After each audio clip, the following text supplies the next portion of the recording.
Currently working as the lead computer vision and machine learning solution architect at Science Systems.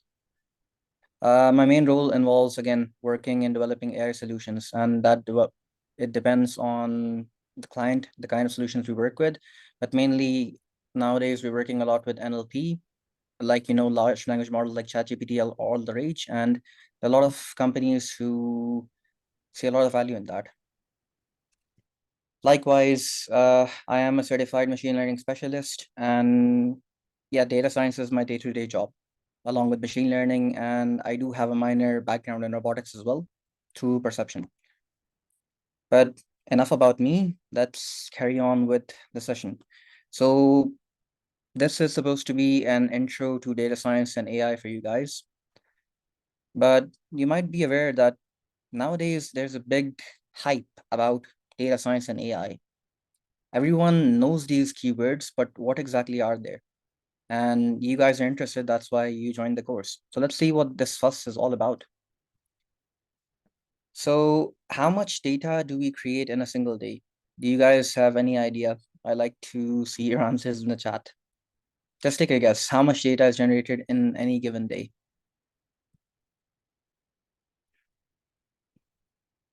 Close. Millions of gigabytes of data. And the exact answer is 2.5 quintillion.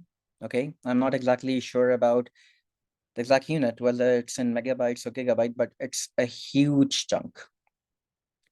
And this data needs to be sorted, it needs to be analyzed, it needs to be worked with, okay? And that's where data scientists come in. Like, there's a need to manage all of this messy data. So these are some basic analytics of different platforms and how much data is generated. So I'm not exactly sure about what time unit it is. So I'm guessing every 6 seconds. So 66 accounts are created on Twitter. 34,200 tweets are tweeted. And again, it will be more now. This data is a bit outdated, but you get the idea. In YouTube, like, you have 13,834 video hours watched. Like, that's how many concurrent people there are, and 12 video hours are uploaded every, again, 10 seconds by different people.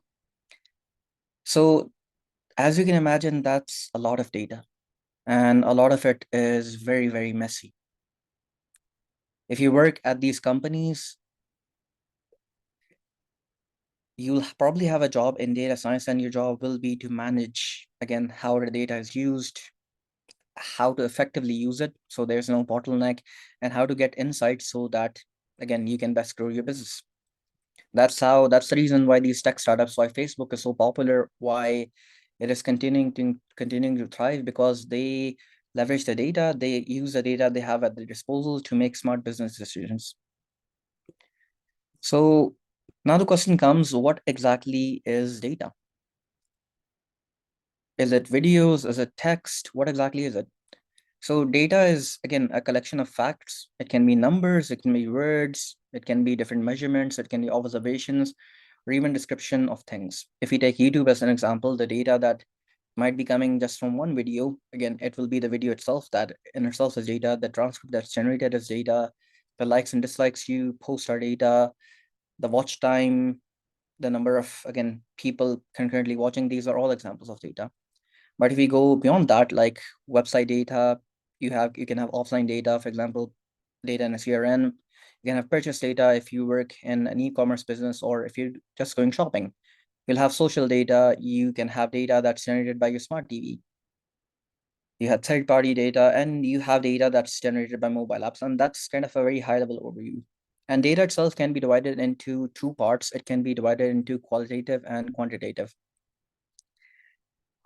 Quantitative data, again, deals with numbers, which is a huge thing, and you can have discrete or continuous data in terms of quantitative data. For example, the temperature is a continuous data that might be recorded, whereas a discrete data could be how many people are currently watching a video, or how many people are currently attending the session. And qualitative data is, again, something that describes about the quality of the data. So now that we have a small background on essentially data science, the next question that comes is, like, we have a background in data, what exactly is data science? And I'd like you guys to answer that question. I already gave you a hint, but what do you think data science is? Or what do you think data scientists do? I'd like to hear your answers in the chat.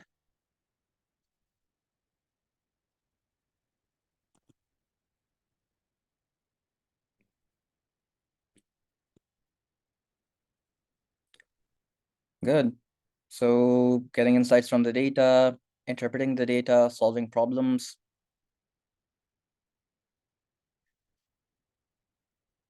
Good. You guys seem to have a good understanding.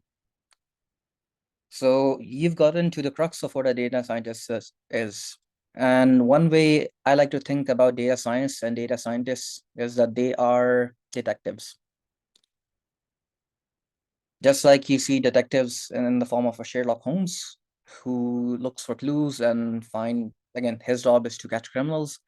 Your job as a data scientist or people who are working in data science, their job is essentially to look for clues, look for things that people miss, finding insights, finding trends, and essentially you want to solve a mystery. Like, for example, if your business is losing money, why is it losing money? So essentially, data scientists can be thought of as detectives or the modern day detectives. So we already saw the different sources of data that are available and that are used. And some other examples of how common data is, all of you have an email address, and I'm pretty sure that all of you are spammed by offers of discounts or sales going on. Like, if you log in once, they will continue to send you emails of potential discounts. Like, I get discount offers from, maybe I bought a product in the past and they continue to send me discount offers or emails, which I mainly am not interested in, but that's kind of how they grow their business. If you look at Amazon, you'll notice that the pricing, it fluctuates quite a lot. And have you ever wondered, why does the pricing change? In certain time periods, the pricing becomes low, in certain time periods, the pricing becomes high. And the owners of the shop, they do adjust the pricing, and they need to do it based on data. And that's kind of how they adjust it. They don't really do it on a whim. If they do it smartly, they will get a lot of business. If they don't do so smartly, then definitely they're going to lose money. Another important example of, again, data, and this is data being used outside of, again, outside of data science. Digital marketing is such a big field. Facebook, Google, and, like, both of these are giants in terms of tech companies, but the way that they make money is through selling ads. And essentially, digital marketers, they look to this data, they look to the data that's available to them in order to sell stuff. So digital marketing, or marketing as we know it, it is completely based on the foundation of data. Then we move on to sentiment analysis. For those of you who don't know, this is something I work with quite a lot. It's essentially guessing or analyzing how a person feels. This is very common in, let's say, the service industry or even the restaurant industry, where you need to look at the reviews that the customers are leaving. And based on those reviews, again, other people might come or they might not come. So again, that's all based on data. Self-driving cars, this is a topic very near and dear to my heart, along with piloting aircrafts and drones, because I have worked in these fields quite a lot. These fields, again, while they come within robotics, they are based entirely on data. Without data,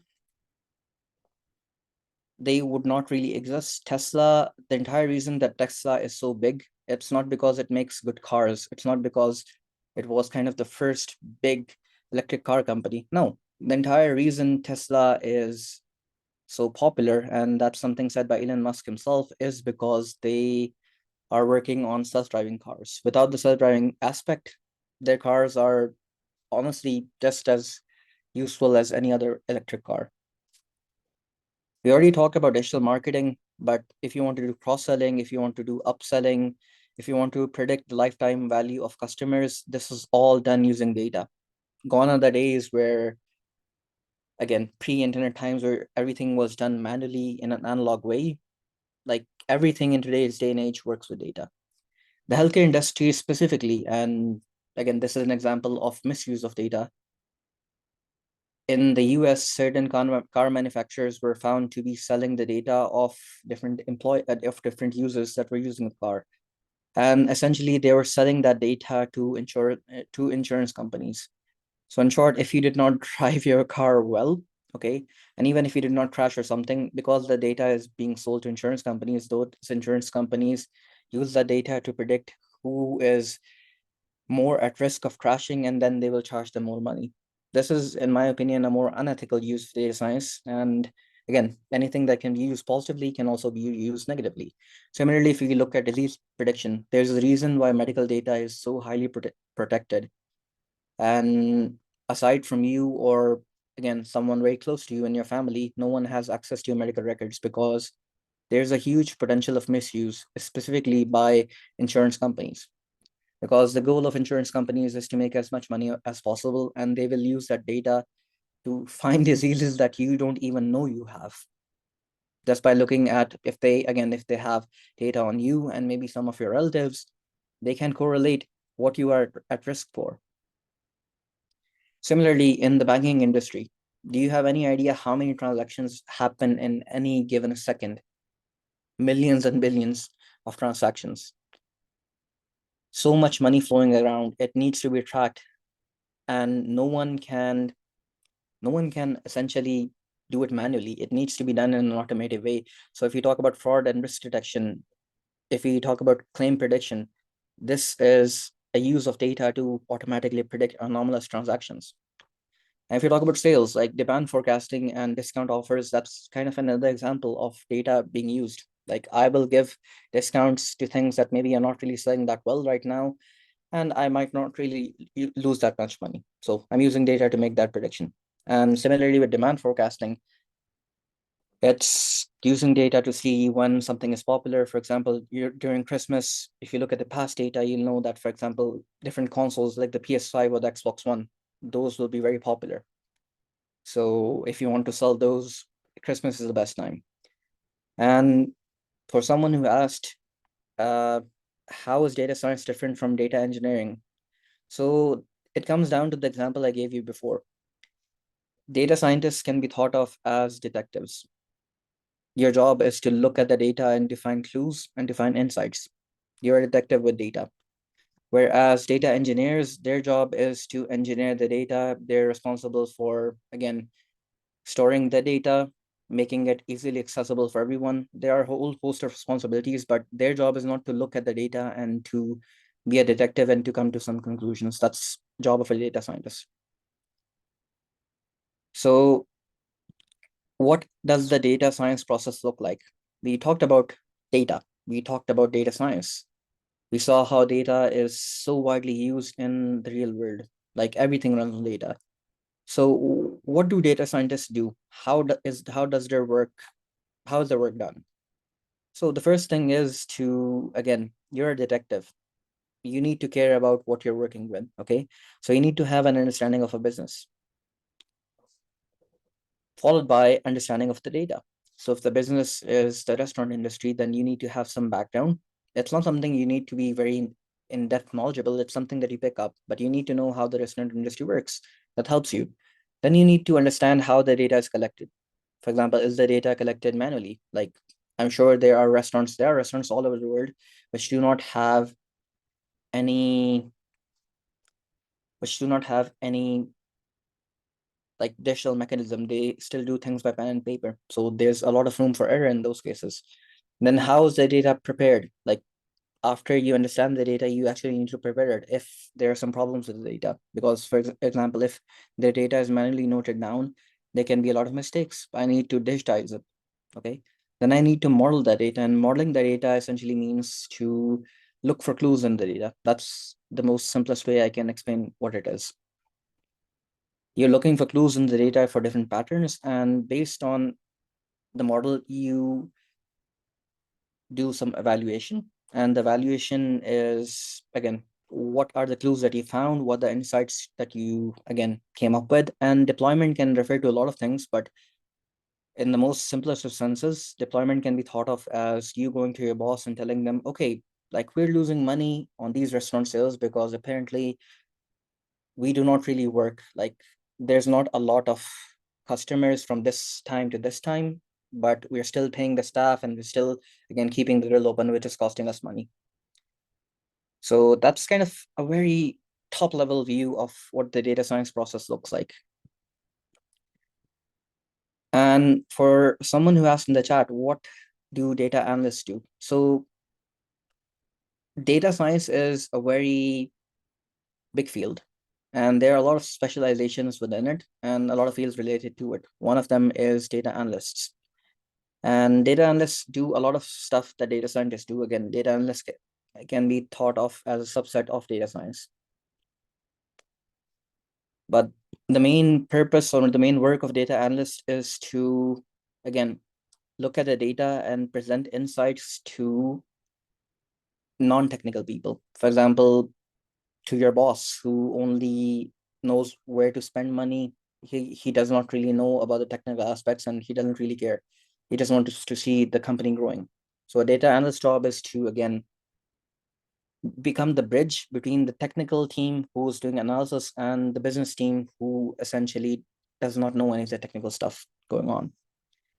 So going into it more formally, data science is a study of data to extract meaningful insights for businesses. It's a multidisciplinary approach, and the keyword is multidisciplinary because data science, again, a part of it is data analytics, data engineering can be a part of it as well. Okay, there are data scientists who do multiple. Again, they also work with data engineering. It kind of depends on the exact task you're doing, but it's a multidisciplinary approach.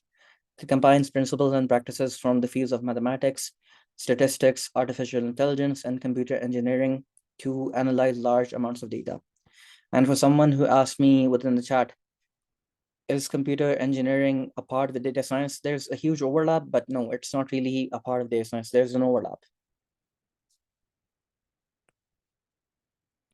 So this analysis helps data scientists to ask and answer questions. And this is the part why I said the data scientists are essentially detectives. Okay, it's their job. They need to find out what questions to ask, and they need to also answer the questions like what happened, why it happened, what will happen, and what can be done with the results. So it's the job of these data scientists to become a detective. They need to find the questions and they need to find the answer to those questions. So that's kind of solve a simple data science problem, which you can start, like you can even start getting freelance projects if you can learn to do this, okay? And I will just need to switch my screen sharing from currently my MacBook to my Windows machine. And essentially, we are going to analyze some data in a very simple way, okay?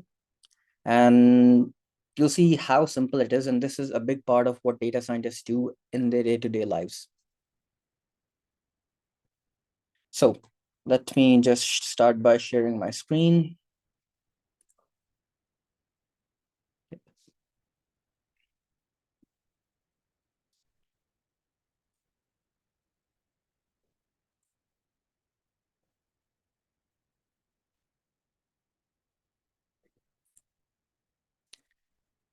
Okay, so please let me know if my screen is visible to you guys.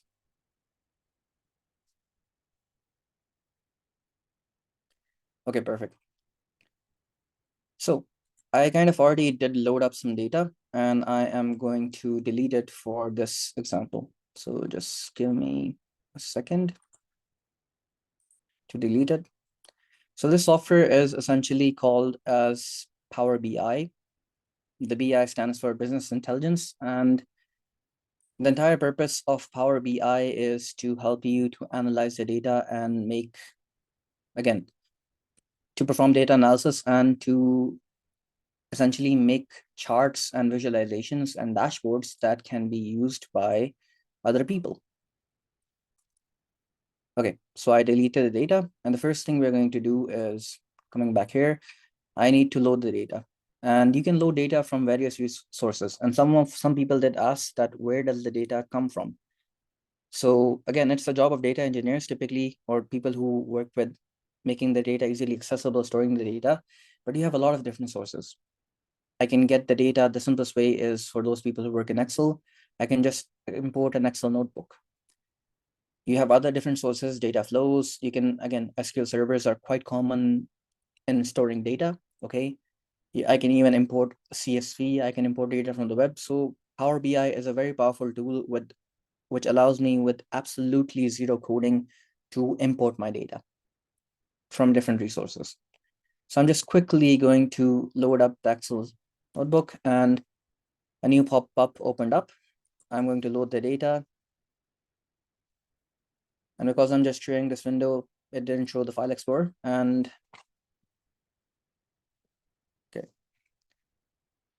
I need to switch my screen sharing. So give me 1 second so that it's visible to you guys.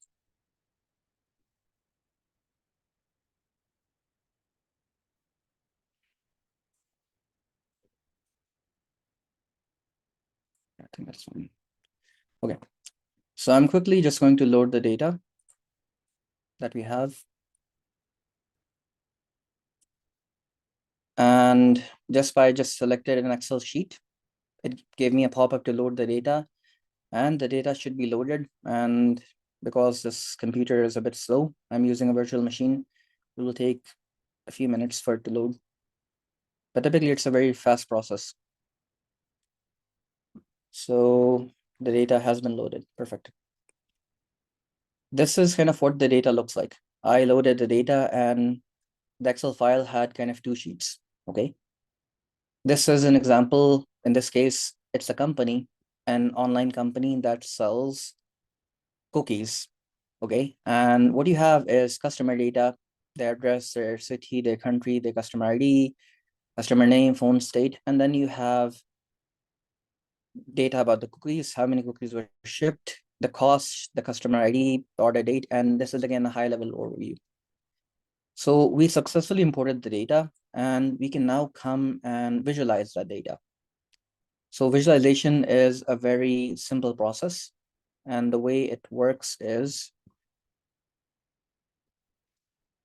I can just go here. And for example, if I want to make a line chart, it automatically, I just clicked a button and it kind of automatically for me opened up this line chart diagram. And it's empty right now. It's not really doing anything. And why is it not really doing anything? Because we did not really link it with any data. So let's quickly link it up with some data. So these are the data. This is the data set that I loaded. And on the y-axis, let's say I want to look at the cookies that were shipped. Okay. And on the x-axis, I want to look at, it's just one dot because again, I need to specify for the x-axis to be the order date. And the x-axis is going to be the order date. And it's going to take a while, and without any coding, without anything. And I just, again, as you can see, it's just selecting the proper chart, selecting the proper values, all using my mouse and keyboard. This is the visualization of, again, the cookie sales per year. And if I want to get a higher overview, so I'm not sure, I think this is according to a day or a month, I can get a higher level view and smooth this graph out. And as you can see, these are the cookie sales according to per year. Okay. And in this case, I think it's per quarter. Yeah. Or per month. So I can get an even higher level overview. So this is the cookie sale per quarter. So in four times a year. So this is quarter one, quarter two, quarter three, quarter four. And again, you can already see some trends. Overall, we can see that the number of cookies that are being sold, they are increasing over time. Okay.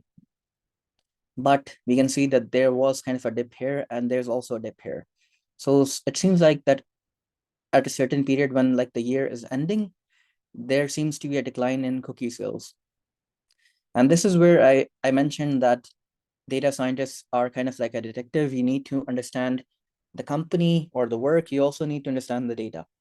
Do you guys have any guesses why towards the end of the year, the cookie is being sold The quantity is, again, it kind of drops. Any guess? Good. Some of you already predicted correctly. Christmas. So in a lot of countries, Christmas is a time that people, again, cookies are normally consumed. So Christmas is already a time where people are going to have cookies. So ordering from outside doesn't really make sense.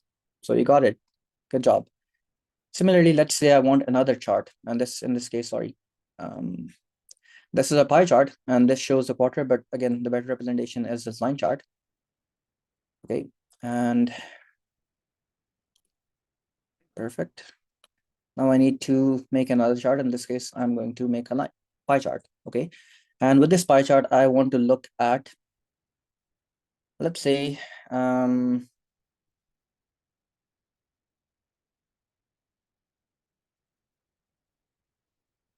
country. So there are 5 countries, and okay, no. Okay, let's get rid of this. Actually, let's use a different, I'm going to use a map. And in this case, the map will be filled with cities. So location data of cities, and the map and visualizations are disabled. Okay, so small fix options, global security. So just give me 1 second to quickly fix this. Settings, options, global security. Settings, options.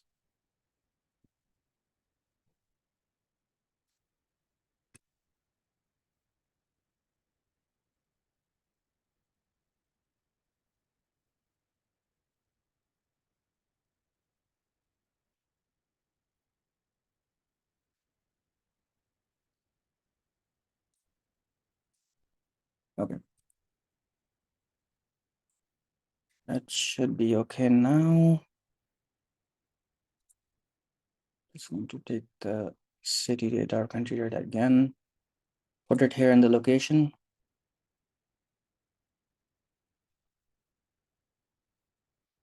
And let's wait for it to.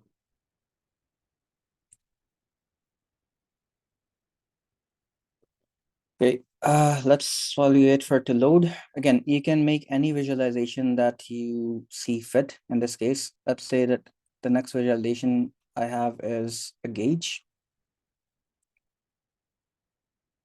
And I'm just gonna copy this, and a gauge pops up here.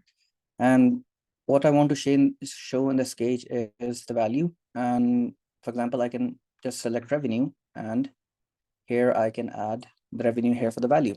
So overall, what we can see is that this company has had a revenue of around 6 million. Okay. So as you can see, I have done absolutely zero coding, and I'm getting all of the relevant analytics that are kind of relevant to me. And as you can see here, for this particular company, most of the locations in this map, and it automatically generated a map, no coding. It's pretty simple, all drag and drop. And most of the sales are within America. So this is apparently what we can derive from this. It's a company that operates primarily in America. And can I ask you, like, guess, why do you think that there are no sales internationally? Why just in America?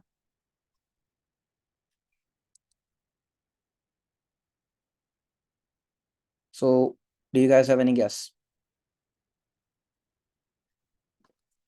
So again, this is again where the point of data scientist being detective comes in. Like, you need to make guesses why it could be the case. So the thing is that it's food, it's cookies. So people would probably want to eat them fresh. Okay. Otherwise, you can just get cookies from the regular store. If anyone is going to buy them online, they're going to be special cookies that, again, probably cannot be stored long term.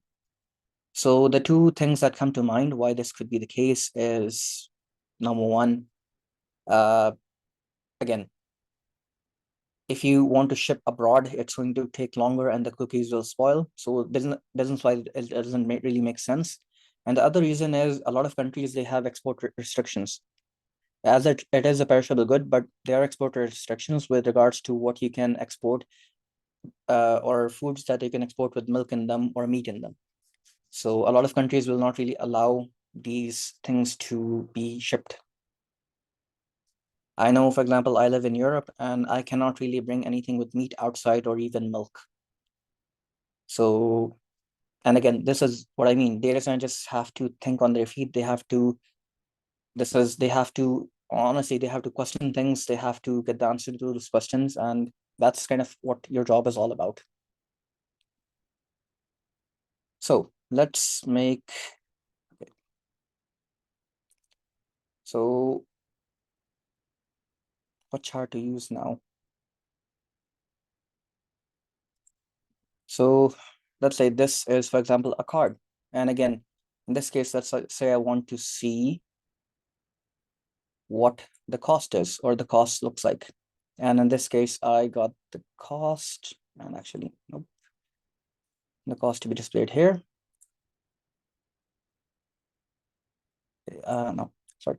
Yeah, so this is the overall cost. And let's say this is the cost. And let's say I want to split the cost according to the city. So as you can see, I get analysis of where this company is making the most money. So it seems like in Seattle is where most of their business is booming. Like they make $1.5 million worth of sales in Seattle. In Green Bay, it's overall less than 1 million. And like these are again the top four cities. So overall, if my job was working as a data scientist in this company, I would be, again, I would advise them to focus again on Seattle. They already have a strong brand presence. The revenue probably could be increased more. Like that's where we're getting the bulk of our revenue. And I would also want to analyze why these particular cities, why Green Bay, Houston, and Salt Lake City, why are there not a lot of sales here? Maybe it's because I don't really have a lot of stores. Maybe it's because the logistics of shipping there, it's not really effective. And let's say people have ordered in the past, and because of the logistics that were used in that particular state, they did not really deliver on time, or they messed again, they whatever, like you have ordered something in your life, I'm guessing, and there have been cases where the box was damaged very badly. So these are some reasons that I can think of why there hasn't been a lot of success in these cities. But again, these are discussions that you have with, again, the decision makers at the company. So again, these are all the visualizations that you have at your disposal, and you can look up anything. I already know what the revenue looks like. 6 million. That's a lot of money. What started from 80,000 in 2020, and this company started in like the data we have is from 2020. Overall, they have earned $6 million in revenue. That's a lot of money. We were quickly able to visualize and assess that it only operates in America. And likewise, we were able to see that these are the top four cities that this particular company sells their produce in. So this is kind of how you load up your data. And if I go here, this is the data set in question. Like it's an Excel sheet, like any one of you can import it. You have the order ID, your customer ID, your rush shipments, your cookie shipped, your revenue, your cost, and your order date. And similarly, you have in table 2, you have these particular customers with their customer name, customer ID, their phone number, their address, their city, their state, their zip code, and the country. So right off the bat, you can notice that we have, at least in this column right here, we have one big problem with this data. Can any of you spot it?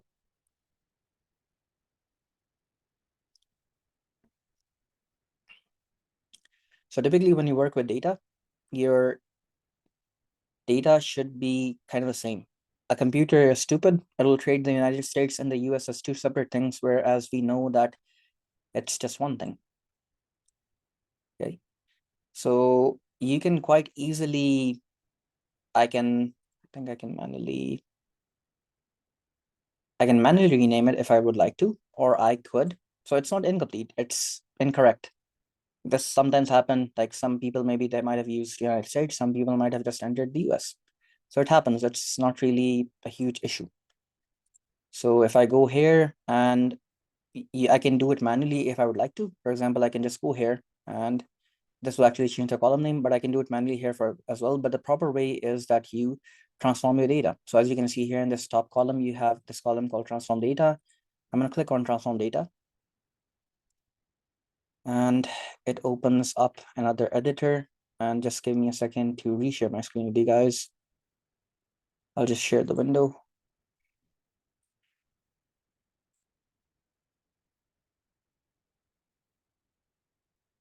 Okay. So the window should be visible to you guys. And right now, perfect. Right now, what you can see is, there we go. So this is the Power Query editor. It allows you to very quickly and very cleanly clean up your data. For example, here, I can, again, change it manually. If I'd like to, I can make the change in Excel as well, or I can, again, in this case, there were two changes I would like to make. The first is a more simpler one, and I just want to get rid of this rush shipment columns. And I can simply just either press delete or just press this remove column, and this column is deleted from my data. Similarly here, what I wanted to do is I want to correct the country, okay? And let's see, where's query whole number, and I can very quickly just fix it up. Going to the transform tab and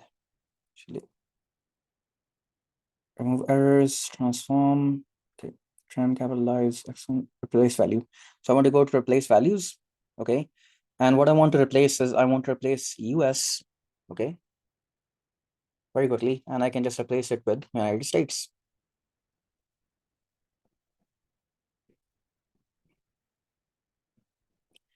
And I just click OK.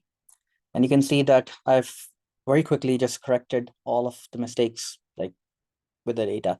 And mistakes like this are very common when you're working with real world data.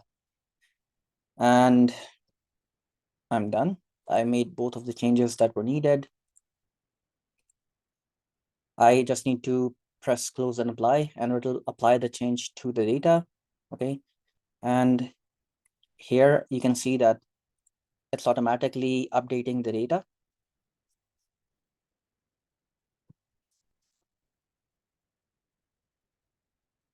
So yes, it is. So it is bad practice of using abbreviations with working with data. But that's the thing.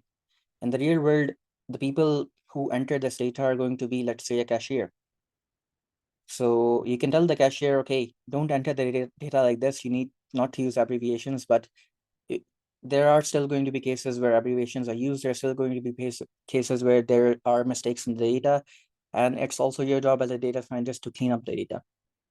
And I just showed you a very quick and easy way of cleaning up the data.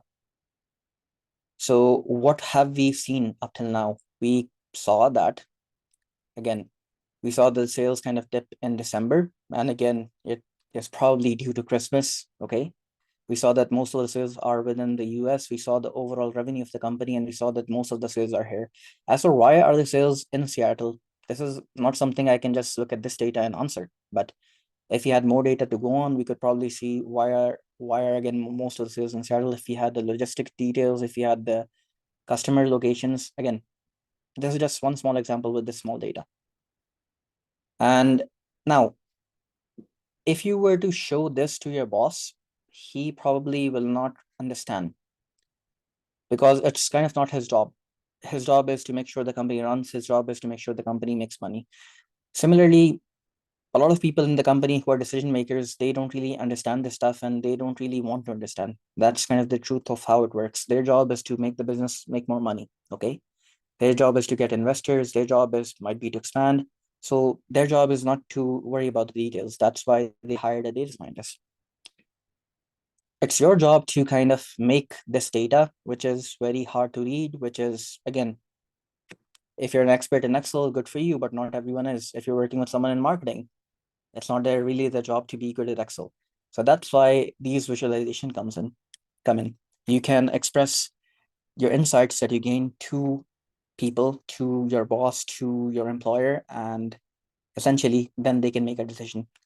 So right off the bat, I would like to ask you, what is one decision they can make that can possibly affect or increase their revenue? Can you think of, just by looking at the small analysis, can you think of how they can increase their revenue?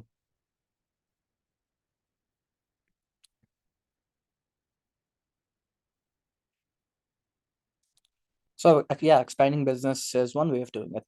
That's true. Marketing is one way. So the first thing that kind of comes to my mind, okay, again, I just have limited data. I don't know how many stores they have here. I don't know about the logistics. Maybe in Seattle, they have 10 to 15 different logistic companies just shipping their foods, whereas in Salt Lake City or in Houston, they just have, let's say, one service, which is very short. So one thing that comes to my mind is a Christmas discount. So during the years of December, there's a reason why everyone kind of has a discount on Christmas, because the sale of everything kind of, again, sales tend to fall. The discounts are there to encourage people to make money. So if you have a Christmas sale where you reduce, again, the cost of the cookies for this period, it's quite likely, and again, it's quite likely that we would see not a huge dip here. Again, it will dip, but overall we might see a dip to be smaller, and overall we'll see the revenue increasing for that time period. So that's just one example or one decision that we can make just by looking at this data. So let's say that we are done with this, and I don't really need this visualization. This is kind of what I wanted to visualize, okay? And maybe I can make another, let's say I make another, I already made a bar chart. So let's say I make another bar chart, okay? And what I want to look at is on the y-axis, I can have the order date, okay? And on the x-axis, I can have the number of cookies shipped. So what you can see here, this is per year, okay? So in 2020, the number of cookies that were shipped were 0.4 million, okay? In 2021, the number of cookies that were shipped were more than 0.4, and in 2022, they were, again, around 0.4 million. I can do a lot of stuff. For example, if I wanted to change the color, I can just quickly go here, go to visuals and gauge access. I can go to colors, for example, and if I want the fill color to be red, because I like red, simply. If I want a data label I can change the color for this as well. Let's say I want the data label to be orange. You can see that they changed to orange. If I want the target label to be, let's say this is a callout value and I want to change it to purple, and this will change to purple. So again, very quickly, I can customize all the charts I want. Similarly, if I want to go here and, okay, if I go here and I can just go to visuals, x-axis, again, I can specify the specific formatting, title, grid line. So I want to go to lines and I can make the lines thicker or smaller. I just made it thicker. If I want to change the color, I can very quickly change the color. I want it to be yellow, and it's yellow.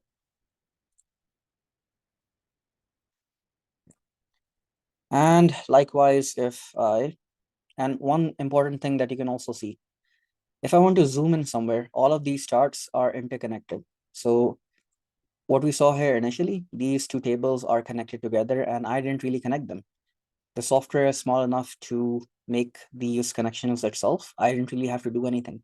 And this chart is very interactive, okay?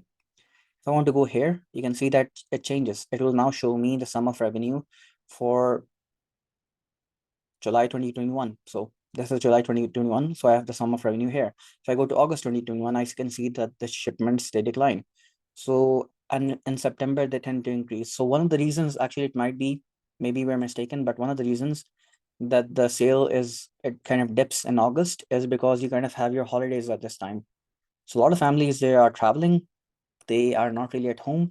So they're probably going to eat out. So that's kind of another hypothesis we can get into. And similarly, if I just change anything, because again, in this case, we just have this one country where the sales are happening, but I can, if I select something on the map, it will show me all of the relevant details. If I look at Salt Lake City, I can see the overall revenue in Salt Lake City being around 43,000, which is not a lot. And if I look at Huntington's, it looks like the overall sales are 77. And we can also see when the sales kind of started. For Seattle, we can see that we have data for Seattle. And again, the map automatically zoomed in. I didn't really have to do anything. For Seattle, it starts very early. I think I can zoom out. But for the rest, it's not really the case. I don't think the sales might have started a bit later. This is the Green Bay area. It automatically loaded up the map. I have the details of the sum of cookies shipped. I can actually change this. I want to change this from the sum of the cookies shipped, and I just need to go here. Okay, I'll just change from the sum of the cookies shipped to the cost, which is how much it costs the customer. Okay, in terms of cost, how much money they spend. Similarly, if I go to Huntington's, the map automatically change. This chart automatically shows me that particular time frame. Okay, if I select again July, it will, and Huntington's, it will show me this particular spending for that area. So let's say that we are done with our particular table. Okay, and what can we do with this? Well, you can save and you can also export. You can export it into multiple formats, but let's say I choose publish. So you can very quickly publish it to Power BI, which is again an online platform where which other people in the company can quickly view it. They can look at the data, they can look at the tables, okay, and they can again use it. If I go to export, I can export it as a Power BI template file. I can export it as a PDF, or I can also export it, let's say, to use it in a presentation. So it's kind of all up to me. But this visualization, the purpose of it is to again talk to people who are not so technically savvy, who don't know about logistics, who don't know about, again, who don't really want to know, and it's not really a job. They're just the decision makers, and it's your job to tell them what is the best decision to make.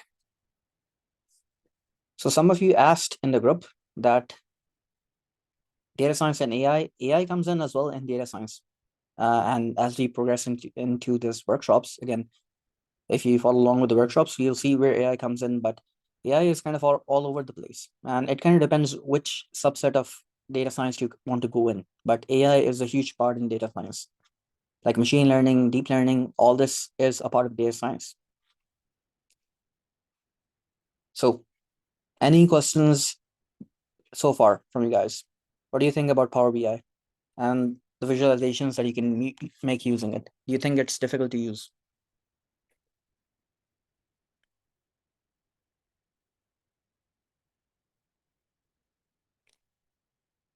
So what if I told you you can actually make hundreds of dollars or even thousands, particularly just by using this tool? Because a lot of people, a lot of companies, they do need these visualizations. Would you believe me that you can make hundreds of thousands of dollars?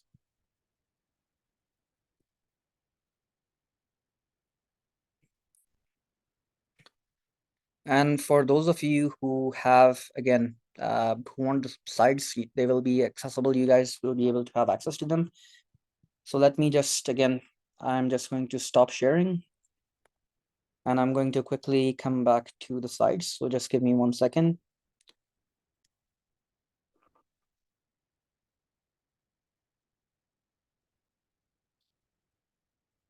So let me just quickly share my screen once again.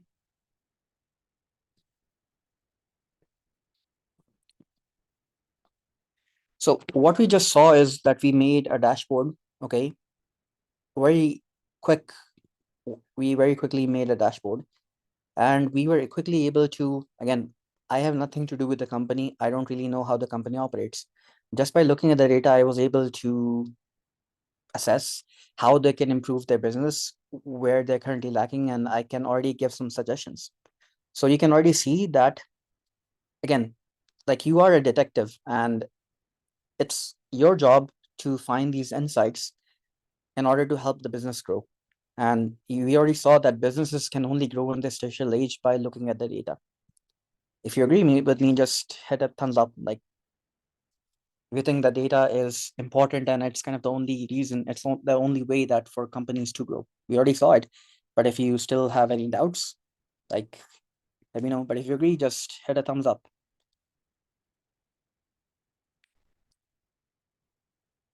So I told you before that you can make hundreds, if not thousands of dollars just by making, again, this is one very small aspect of data science, okay? But just if you learn to make these visualizations and play around with data, and again, all I used was a keyboard and a mouse, and mostly it was a mouse. Okay, that's kind of all I used. I did not really need to know coding for this particular aspect. And just if you learn how to do this, you can make like a dashboard like this, a business dashboard like this that we made can be charged, like we can charge anything from upwards from $500 to $1,000, depending on the number of data, connections, cleaning, charts, and interactions. So like you can make money, and these are extracts from, again, Upwork. These are people who have posted work that they need. So in this case, they were looking for reporting dashboard, specialized profiles again, and they're paying $500. Okay, that's a lot of money. And I just showed you like how easy it is to import data, how easy it is to clean data. And for those of you asked in the group, for businesses who don't really collect data, they really need to collect data. Again, the need of a data scientist only arises if the company wants to collect their data and to use it.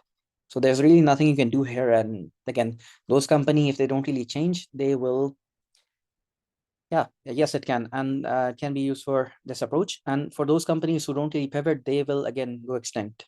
Like that's kind of what's happening. Restaurants, for example, who did not really embrace like apps like Food Panda, Uber Eats, or Deliveroo, or stuff like these apps like this for delivery, like they honestly, they are dying out. Those restaurants cannot really survive, and we saw that during COVID. So you need to evolve. The company needs to incorporate a data first approach. Otherwise, again, the company will die out. And the second job is again with another job for $500, Power BI developer. And again, you just really need to make a simple dashboard. So now you kind of understand why are they willing to pay this much, because it adds value to this company, and you understand that by making these dashboards how valuable it is for the company, because all the decisions that the company makes, they are based on the dashboard that you create. So building dashboards is the outcome of one skill. Okay, so like I mentioned before, data science is a very multidisciplinary like field, and this is just one small skill, okay, in data science. And the skill is called data visualization. And there are many other extremely valuable skills that bring you on board as a data professional. So, and this is not the only way you can create visualizations either. If one of you likes to code, you can again create visualizations using that. There are other softwares as well. So literally the sky's the limit for how much money you can make in this field. Because again, data is not really going to go anywhere unless World War III comes and literally the whole world is destroyed and there's no internet. Other than that scenario, like data scientists are, so the tool I'm talking about, Siddiqui, is Power BI. So moving on. So this is kind of the first time that I introduced you to the concept of visualizations. Okay. And I don't really expect you guys to have learned how I did this just by watching it once. Okay. But I think you got the effort, you got the idea of how little effort it takes. Like literally how little effort it takes to make something like this and to customize it. So if you understand this one concept of how easy it is at the very least, you kind of have made progress already. Okay. Now imagine if you learn 1 to 2 such skills, and again, data visualization is just one small skill. Imagine, and I already showed you that there are job postings just to make data visualizations. Now imagine if you learn 1 to 2 such skills every week from an industry expert. You will honestly never really go hungry. You don't really, if you want to freelance, you can do that. If you want to do consulting, you can do that. But literally, the sky is just the limit. Like you will never really go hungry. You will never really have to worry about finding a job because the jobs are just kind of increasing. So the thing is, once you do this exercise week on week and you stack up all of your work, okay, it will become your own analyst portfolio. And again, data analyst and data science, they're very closely related fields to each other. Okay. Sometimes again, and again, it depends on the exact title they give you. Sometimes they might give you the title of data scientist. Sometimes they might give you a title of data analyst. So there's no clear boundary. But if you do this week on week, And if you're just following along, for example, with the exercise I'm giving you, or the exercises that you are in the course, like you will be able to, again, have your own portfolio, which you can then demonstrate to recruiters if you're looking for a job. And it will help you land interviews faster and even honestly sail through them like a breeze. Just if you're practicing such small tasks week by week, you can, like, honestly, if you just show a recruiter your portfolio, in most cases, they will hire you on the spot, if not maybe just with one interview. And I've seen that happen. That's kind of the power of a portfolio. And these, again, this is just one small thing to add to your portfolio. And most of your competitors will honestly not really have such rich profiles, and most people really do not. So honestly, so this is a very, very good question that someone asked. So will AI replace humans as data analysts? No.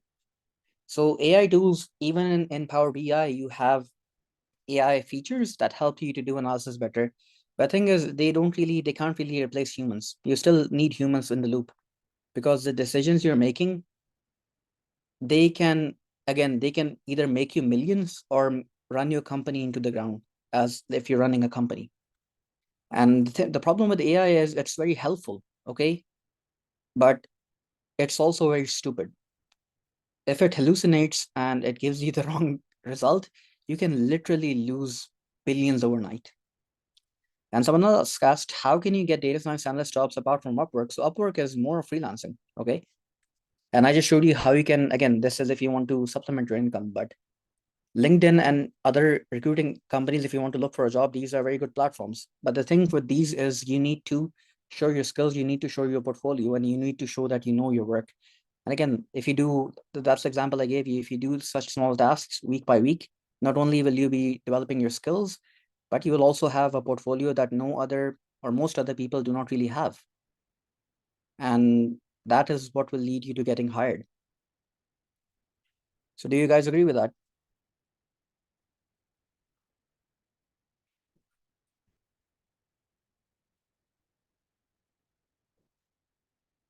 So, so as part of the course, you will definitely get assignments. And again, I will, if you do decide to take the course, you will get assignments, and these assignments will can be submitted as samples on Upwork and LinkedIn. And that's kind of what a lot of students do that who take the course. And it helps them to honestly get jobs. If you show your progress on LinkedIn, I started again, this was 8 years ago when I posted regularly on LinkedIn about the kind of work I did. And that just leads to recruiters honestly coming to you with jobs rather than you applying with them. My colleagues who work in the industry, they hardly honestly apply for jobs. It's mostly the case that they are approached with the jobs. And honestly, they have an option of to take them or not. And honestly, this course is only for just for beginners. Like I showed you, this one small sample I showed you of working with Power BI, it's just requires you to be able to use a mouse. And you saw how easy it was. So people learn. AI, it's very difficult to teach AI to make smart decisions. The thing is with very critical things, even with business, like their tools these are going to be tools that help you. But humans are never really going to be out of the loop because with experience that you come, like you bring in experience, you bring in knowledge with your domain, AI cannot really replicate that. And the risk is too great to rely on an AI completely. Like just go back 30, 40 years ago, okay? And yes, it's available for Power BI is available for free. And just if you go back 20 to 40 years ago, you will be able to, like, there was no Microsoft Excel. Everything was done on pen and paper. Okay, then Microsoft Excel came along, and assuming you had built up your skills of writing very well, writing very neatly, again, it's not like Excel replaced those people. It became a tool for them. Similarly with Photoshop. So do you know most of the art that's being done nowadays, the people who do art, who make art, or let's say even 5 years ago, that art was being done digitally on tablets on computers. However, just 30, 40 years ago, okay? Actually, not even 30, 40, even 20, 25 years ago, most of the art People did it physically. People did it on pen and paper. People did it on canvases. So did Photoshop actually replace artists? No. Likewise, even with the with the digital like art being done now, even with AI art becoming a thing, it will become a tool. Once it matures, it will become a tool to help artists. But honestly, you cannot really replace artists. And for those of you asking, yes, there will be a certificate for the program. You'll get a proper degree. And so with Mac, yeah, that's a bit iffy. Power BI is not exactly compatible with Mac. It's more of a Windows-based solution, but you can use Power BI online. That's kind of why I had to use a separate PC, my Windows machine, to use Power BI, but you can use it in a virtual machine. So my next question is, after telling you all this, does this look exciting to you? All of the prospects, all of the idea of like, honestly, but all of the potential in the market. So I thought so. It's kind of the reason that why I entered this field. And just as a reminder, Exaltius has kind of helped dozens of its students to become exceptional data analysts. Okay. And again, data analysts and data scientists, the terms are used interchangeably. Okay. And there are people who started their career within a period of 6 months to 1 year of beginning the journey. The biggest thing that kind of helps is, again, the exercises that you get, that kind of becomes your portfolio. Once you have a portfolio, that really helps you quite a lot. So these are some of the students that have worked, again, have previously taken courses with Exaltius. And this was done by Josh Isulio, the person who shifted from civil engineering to a data analyst position. And he got a big jump in his career. And again, it was due to the course that he took. This was the visualization he made right here. Okay. Initially created as an interactive dashboard while studying at Exaltius Academy. Okay. So this is just something he did as part of the course. And you can see that it's a dashboard that we saw how to make in Power BI. Color change, same bar chart, same pie chart, same map. So everything that I just showed you here in a very short time. Similarly, here's, okay, sorry, here is another student. Need to close this. Paul Kenneth Espan, he also again did this during this course, and he's also working as a data scientist now. So the skills that you learn here are going to be, I'm sorry, it kind of keeps opening. Another person who, again, took the course and how it helped them. And again, this is all done using Power BI. And again, it's just one small skill in your arsenal. There are multiple other skills that you have. Similarly, another person, and again, all done using Power BI. So even if you just like to build dashboards, that in itself is a proper career. And these people are just some small examples who made a career out of it. So would you like to build dashboards like this?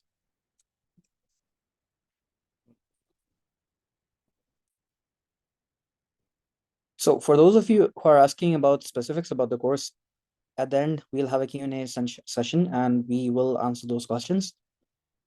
So don't worry about that. And the time period is around, like at the very minimum, if you take a 6 months short training course, like you will be job ready within 6 months. So what the typical recommendation is that you learn these 9 high demand skills that you can learn in 6 months. Okay. And honestly, these will be enough for you to get a very well paid data analyst job or start earning a couple of $1,000s a month as a freelancer immediately. So I know people who do both. They have a main career. I know people, for example, who are working as network engineers and they do it because they love the job. Okay. But they want to supplement their income. So they do work as a freelancer in as a data analyst or a data scientist through the skills that they learned, and they are making a lot of money. They still have their job, their primary job, which they love, and they're doing it because they love it. Okay. But now they don't really have to worry about money because that primary job does not really pay as well. So these are honestly the 9 skills that will really help you to stand out and honestly to never really worry about money again. Data collection and web scraping. Like this is where collecting data comes in. And again, this because data science is, it has no borders. It's a domain that is overlapping with a lot of other domains. It falls into this area, also falls into the job of a data engineer. But as a data scientist, you also have to collect data and scrape data from the internet. Like that's kind of how ChatGPT was trained. If you guys didn't know, they literally took the text, every piece of text they could find from books to every website on the internet. Then comes data cleaning and enhancement. Because like I mentioned, not the data you will get will not always be free for errors. Actually, you should expect the data is going to be full of errors, because that's kind of how messy the real world is. And we did encounter a similar problem where we had, again, the country, it was written, the United States was written in two separate ways. Then you have data visualization, dashboards, and reporting, which is something we briefly took a look at here. Then you have data storage and database design. So this is again core skill that if you want to become a data engineer, okay, or even as a data scientist, this is important. The here you learn about SQL, storing data, making data, again, manipulating that data and making that data accessible to everyone. Then you have business process mapping. Okay. Then you have predicted modeling. This is where machine learning and AI come in. Okay. You want to be able to predict in the future, let's say. Like, have you ever wondered how does the prediction of weather happen? Like, how can you predict that it's going to rain tomorrow or 2 days after that it's going to be sunny? Have you guys ever wondered? So predictive modeling is based on machine learning and statistics. Okay. So this is again one application, but also predicting how much, again, stocks you're going to sell, or how much, like, uh, for an example, for those of you who are tech savvy, Apple, for example, they came out recently a few months ago with the Apple Vision Pro, which is a VR headset. And now they've decided to, again, reduce how much, reduce the amount being produced, because again, it did not really sell as much as they expected. Because again, they predicted there to be a high sale, but in reality, there wasn't that high of sale. So they decided to cut down on the production. So, and another important aspect is machine learning implementation. This is the area that I personally work a lot in and excel in. Then you have data storytelling. It's very closely linked with data visualization, dashboard, and reporting. And again, it helps you to convey the story that your data is telling you to people who honestly do not know anything about mathematics, who do not really know anything about numbers, or and also are not really interested. And then you have prompt engineering, which is a very new skill and a very new field as well that came about with the rise of ChatGPT and these AI large language models. So today we will be doing something more hands-on, and the exercise is predicting the housing value in California. So this is a problem that pretty much all of you have heard of, whether you are familiar with data science or not. Realtors like to sell houses, people like to sell houses and buy houses. And to know, you want to know as a person whether you're paying the right amount for the house. And likewise, a realtor wants to price up the house they're selling so that they get the maximum profit possible. So in this particular problem statement, we have Sunshine Realty, which is a prominent real estate agency in California, and they seek to accurately predict the median house value to empower clients with data-driven insights for buying, selling, or investing in properties. The agency recognizes the importance of leveraging advanced analytics to navigate the dynamic housing market. So just a brief recap. There is a real estate agency called Sunshine Reality, and essentially they want to predict the median price of a house given certain features so that they can empower, again, their clients to better invest, sell, or buy properties. So as a background, Sunshine Realty operates in California's diverse housing marketing, where prices are influenced by a myriad of factors, which include location, housing characteristics, economic indicators, The agency aims to provide clients with reliable estimates of median housing value to essentially facilitate informed decisions. So the goal is that given a specific set of features of a house, such as the number of rooms, the location with respect to the beach, okay, how old it is, you will be able to predict the value, the median value of the house. And coming to our concrete objective is to develop a predicted model that accurately estimates the median value of a house based on key features like location coordinates. Again, we'll have them in latitude and longitude, the housing characteristics, which include the overall age of the house, the total number of rooms in a given block, the total number of bedrooms in a given block, and similarly, the total number of households in a given block, as well as the demographic or population, and other socioeconomic factors, including the average income in that given block, as well as the proximity to the ocean. So here is a very brief description of the data we'll be using and the data set that is provided by Sunshine Reality. We have the longitude, which is, again, for those of you who don't know, it's a geographical coordinate of a housing unit, and it essentially gives you or tells you how far west something is. The bigger the number, the more westward it is.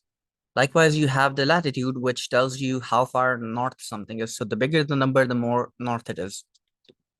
Then the variables that are related to the housing, they are the median age, okay, which is the average age of the houses in a given area.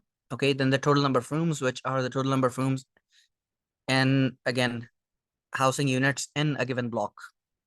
The total number of bedrooms are, again, the overall bedrooms, not in one house, but in a housing unit in a given block. And we have the population, which is the number of people living in a given, again, block. The households are the number of total houses in a given block, and the median income is, again, you take a block and you calculate the median income of the people living there.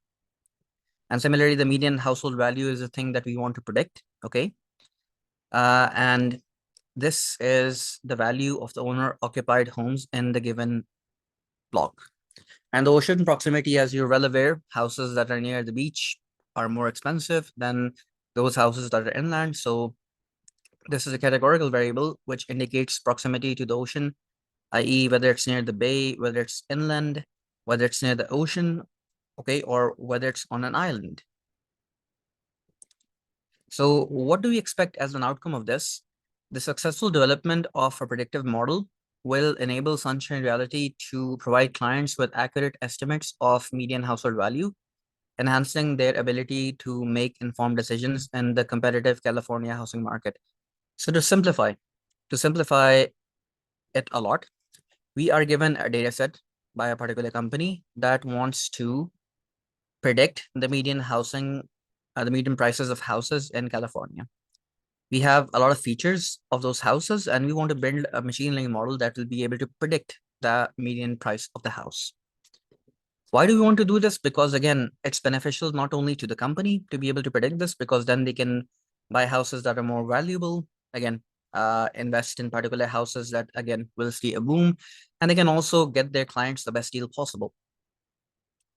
So I hope everyone, okay, let me quickly switch over to the coding aspect. So what we will be using for this particular exercise is Google Colab. So I would like to know how many of you are familiar with Google Colab or have used it in the past, or at least have heard about it. I'd like to hear your answers in the chat.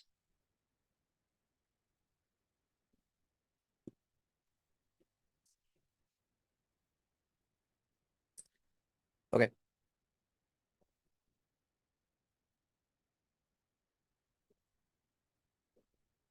Okay, some of you have used it, some of you have not, some of you have heard about it, so that's perfectly fine. So a very brief introduction of Google Colab. It's an environment where you can program in Python. It's completely online on the web. It's a service essentially provided by Google, hence the name Google Colab, but Colab standing for collaboration. And with this, you can code essentially on a browser, work with your data, And you can do it even using your phone, like you don't even need a computer. So that kind of spares you from having to set up things in your PC. So the first thing that you typically do is, as you can see here, we're connecting, and just I'd like 1 second to, since their session's already running. Okay. So we will connect it, and essentially it will connect to the servers on Google's end. And the good thing is that we don't really have to do anything. We don't have to worry about the environment. Everything is taken care of for us. So for those of you who are saying that you guys have not heard about it, like this is why we're having the session, to teach you about the tools that you can use. And this particular tool is very useful for people. Now, the first thing we typically do is that we upload the dataset. And the dataset is being uploaded, as you can see here. In the meantime, what I will do is I will import some libraries. And how many of you know what libraries are? What Python libraries are in particular? And it's okay if you don't know, because that's what this session is kind of about, to teach you new things. I'm just going to rename this from housing 2 to housing. Okay. So libraries in Python, for those of you who don't know, and are essentially code. It's code that is written by others that you can reuse. So you've probably heard the saying, there's no need to reinvent the wheel. And the logic kind of applies here. If someone has done the work, you don't need to do it again. So we have libraries for all sorts of things, from machine learning to visualizations to even like working with data as you would in Microsoft Excel. And we will actually be seeing all three of those things here. We'll be visualizing data. We will be performing machine learning, because again, predicting something, predicting pricing, that's essentially what we'll be doing with machine learning. And we'll also, this data is in a CSV format. And those of you who have worked with Microsoft Excel, like, know that it's kind of a tabular format. It's meant to be, this format of data is meant to be opened by typically applications like Excel or any other spreadsheet application. So this is right here is a text cell, and I can write what I'm trying to do. So I'm going to import the libraries. And there are 4 libraries I'm going to import right now. Import numpy as np, import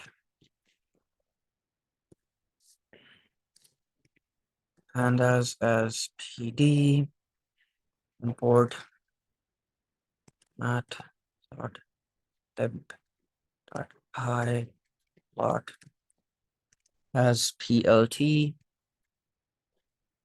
import seaborn as SNS. So these are the 4 libraries that I read right now. If I need more, I can import them later. NumPy is a library that helps us to deal with numbers and arrays. Pandas is essentially an equivalent of Microsoft Excel in Python. Okay, much more powerful. Matplotlib is a visualization library. Okay, and so is Seaborn. So these are what helps us to make the graphs and the different visualizations. So the next thing that I need to do is to load the dataset, which is uploaded, but to load it into the program.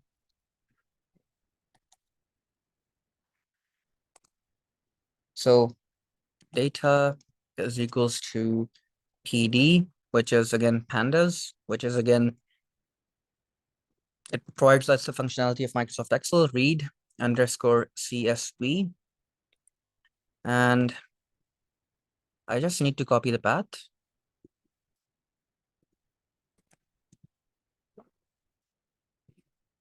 And we have successfully loaded the data set. Now we want to see what this data looks like. And what pandas has is some very helpful utility functions. So data dot head, it will essentially print the top 5 rows by default. I can specify any other number. So let's say I say 10. And this is essentially what this data looks like. That's kind of similar to how you'd view it if you open it in Microsoft Excel. So you have the longitude, you have the latitude, you have the housing median age, you have the total number of rooms, and again, in overall in the block, you have the total number of bedrooms in a block, you have the population in a block, you have the number of houses or households in a block, you have the median income in a block, you have the median house value in a block, and then you have the ocean proximity, as you can see here. So very quickly, just consider it a rule of a thumb that the data you get might not always be clean. So Kimberly, I don't really get what you mean by to indexing. So this essentially allows me to, again, how many rows do I want to see? So it starts with index 0. That's how programming works. And I'm printing or showing you how what the top 10 rows look like. Similarly, if I want to see the bottom 10, I can do this similar to head. The opposite will be tail. So data dot tail. And since I'm not putting any number inside of it, it will just print 5 by default. So I declared it here, as you can see here. That's where I declared the variable. So this is kind of what it looks like. Now, oftentimes the data you'll be getting will not really be clean. It will probably come with some problems. And that's kind of how the real world works. So we need to see, again, we need to find what those problems are. And a very quick way, a quick and dirty way is provided to us by this library. And it's through this info function. So data.info. And what it tells us, it briefly kind of summarizes some details about the variables. So we have a total of 10 variables. Okay. I can visualize them here, or I can quickly just get a short description. And these are the names of those particular variables: latitude, longitude, housing median age. This is the total number of non-null values. Non-null means that there's no missing data. And then you have the data type. For the sake of simplicity right now, float is essentially, you can think of it as numbers or decimal point numbers. So like example 66.10. So any number with a point in it is a floating point number. And an object is something different. It can be multiple things, but in this case, it's this column right here, and it is a string. So we have 9 columns out of 10 that are numbers, and 1 column which is just text. Similarly, we can, and what else do we see? We see that there is some missing data. Can you guys spot it? Just by looking at this short description, I can see some missing data. And can you guys spot it?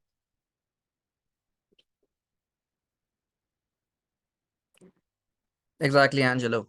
Good job catching it. So let me see if I can kind of highlight it. But this is where we kind of have the missing data. You can see that everything else is like 20,630, but in this case, we are missing some values. Okay. So what this shows us by default is a non-null values. Okay. And you can see here that we are missing some numbers. And this is something to keep in mind because we will need to take care of it if we want to perform machine learning. Okay. And can I, okay. So let me try to close this annotation. Okay, perfect. So next up, as we deal with numbers, oftentimes we need to look at the various statistics with the number, and that kind of helps us to find other problems, such as outliers or things that don't really make sense. So we have another function, and again, I did not create this function. Again, this is all provided by the library, and that's the beauty of Python, that again, people have already done the hard work. Okay, that's coming up with all of these code bases with the libraries, and we can just use them by just calling one simple line.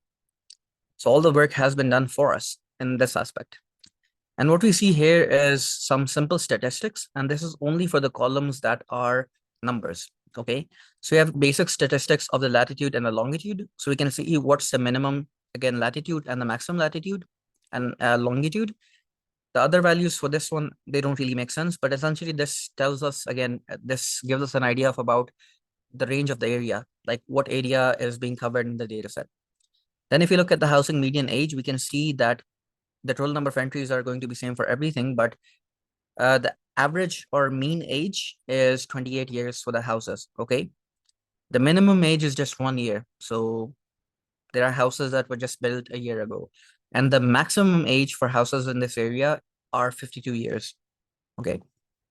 Similarly, if you look at the total number of rooms, and again, the rooms are for the rooms, bedrooms, population, and like for all of these things, for households, they are in a given block, and a block can have many, many houses.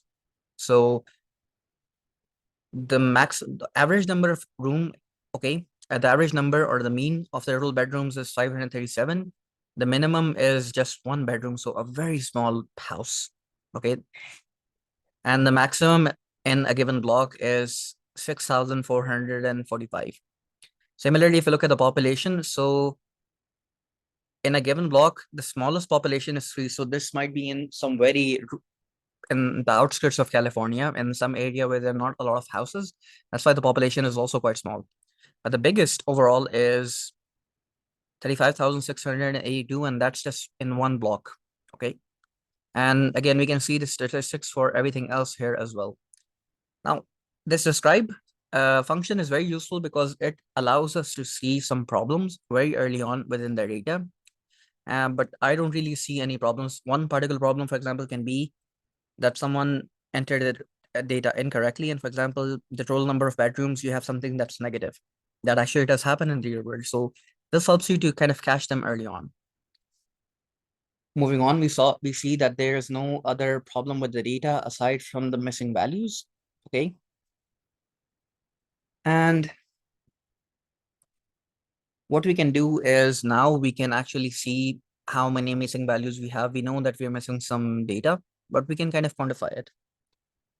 So again, we have very useful functions. Is null, data dot is null will again count the number of null values dot sum will add those up. And we can see that the only missing values are, so I apologize if I'm pronouncing your name incorrectly, Laurie Steve, but so these houses are not in, so these rooms are not in one house, so it's in a block. And a block is a big area which will have many, many houses. It can have like even hundreds of houses if you have apartments and the like, but you'll have many houses in a given block. So this is not just for one house. But moving on, we can see that here is the missing data. And the only data we are missing is the total bedrooms, and those are 207 unique entries for which we're missing, again, data. Now, the amount of data you're missing and the total data you have, and the total data we have is, again, 20,640. So we are missing a very small amount of data compared to the data we have. So how do you take care of missing values? That kind of depends on how much data you're missing, okay, how important that data is to you, and how much data you have overall. And we'll see to this later as we get to it.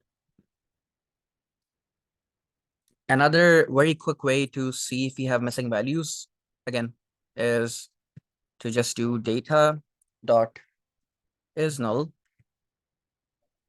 dot values dot any, and it will just return a true or a false in case we have some missing data. And it seems like I made some small mistake.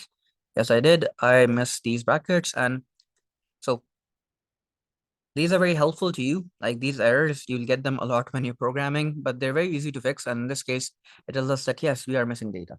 So that's kind of another way to see that we're missing data. So what about, so we already checked whether we had missing data. And there's another thing that these statistics, they do not really tell us. And those of you who have worked with spreadsheets before, you know that duplicated data is a very huge problem. So what if your data is duplicated? Is there any way to check for that?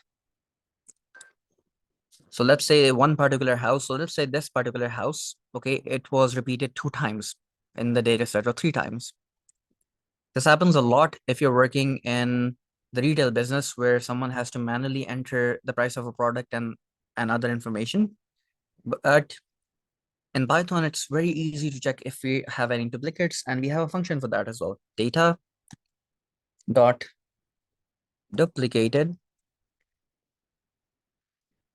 okay, and followed by a dot sum will give us the total number of the duplicates. So we can see that we do not have any duplicated data. So we only have one problem with our particular data set, and that's we're missing these values, but otherwise we don't really have any particular problem.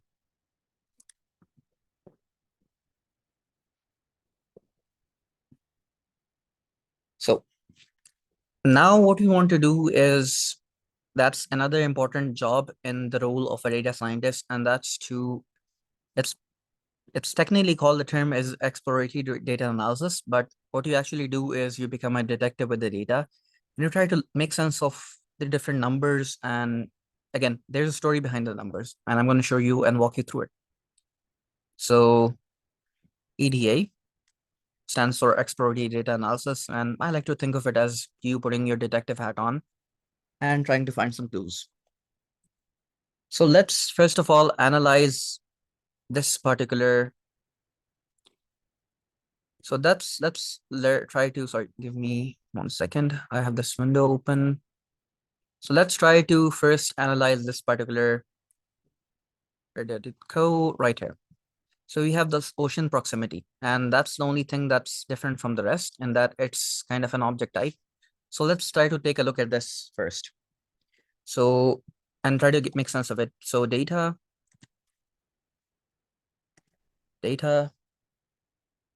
dot ocean underscore proximity dot value.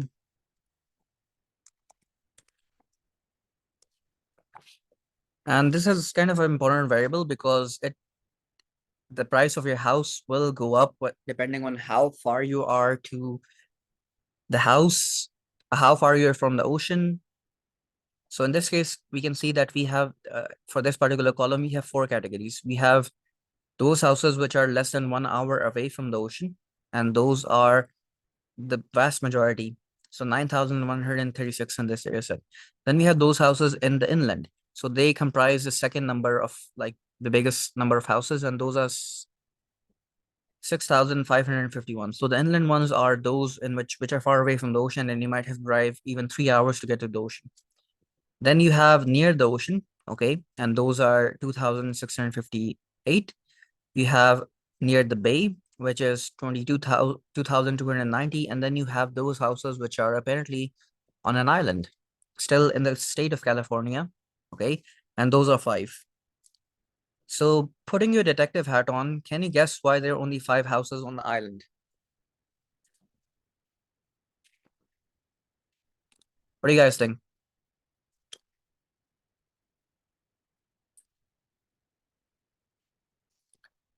So good. Austin mentioned that it's expensive. Monching, and I apologize if I'm not pronouncing your names correctly, small island. So it's probably both of those things. The bigger factor here is that building a house on an island is very, very, very expensive, because you have to get contractors, you have to get them onto your property, you have to get the raw materials.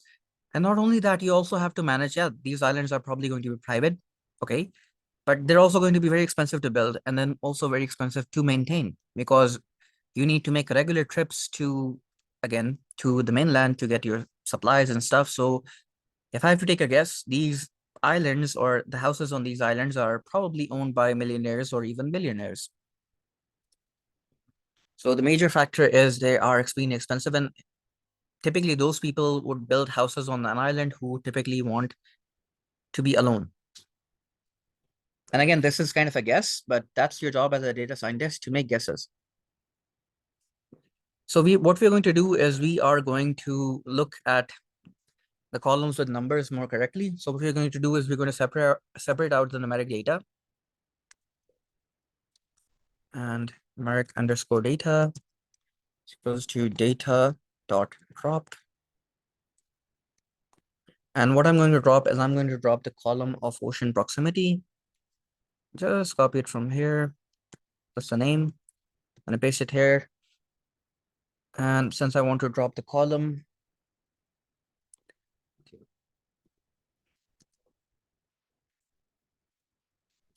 so what this will do is essentially it will just give me the numeric data without this categorical data, or again, with this text, without this text. And now what I can do is I can actually look at the distribution, and it will help me to understand my data more better. So NUMERIC underscore data, and just one function, hist, short for histogram. Then I can specify the fig size, and I'll keep it big actually, so that it's more readable. Okay, size is 15 comma 10. That's the size of how big the graph that we'll be getting is. And again, just with one line of code, it automatically computes the histogram. So fig size essentially specifies how big this figure is going to be. Okay, I can make it taller, I can make it shorter. But let's stop here for a moment and try to understand what this is. For those of you who know what histograms are, good. For those of you who don't, no matter. Because even if you don't know what this is, it's very intuitional that bigger is, again, the bigger a particular bar is, that means more. Okay. So what do we see? Let's take a look at these two first, latitude and longitude, and we can see that. So these on the x-axis, we have the total, again, the latitudes. So the longitudes go from minus 124 up till 114. Okay. And the latitudes, they go from lower than 34, maybe 30, 20, and all the way up till 42. Okay. Or even more. So we can see that the houses, the vast majority of houses, they have the latitude of near 118, okay, negative 118. And the second highest amount is around this region right here, this peak, which is minus 112, okay? And the houses, the vast majority of houses are with the have a latitude of this, which is 34. And the second highest is with a latitude of 38. So essentially, I can actually make a map with this data if I wanted to. Okay, I have the locational data, so I can make a map. Maybe I'll show that. But what we see here, that these are the two locations, okay, that we have the most amount of houses. So we can see that houses are kind of concentrated on two specific locations. Okay, and if you go up, where did I show it? Oh,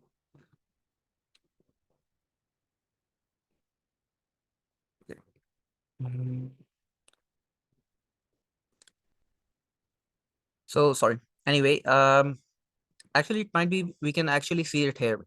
So there are two locations where the houses are more highly concentrated. And we can see that number here. The biggest is this, and that might be this peak right here, these two peaks. Okay. And those are 1 hour away from the ocean. And the second highest peak is inland, which will be these two peaks, this longitude and this latitude. So again, I don't really need to know about maps to see that these things are related.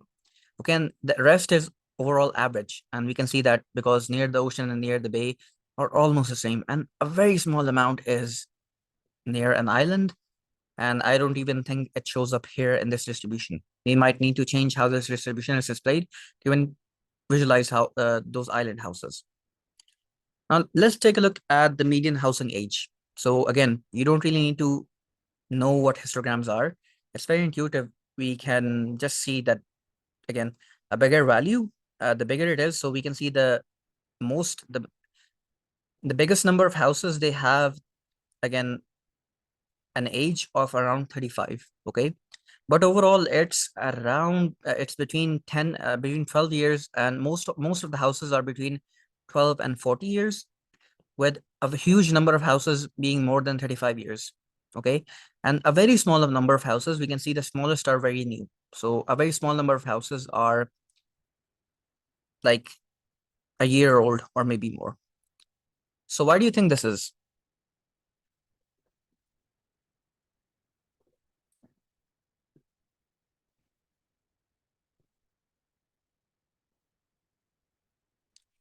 I'll take your guesses that you guys have.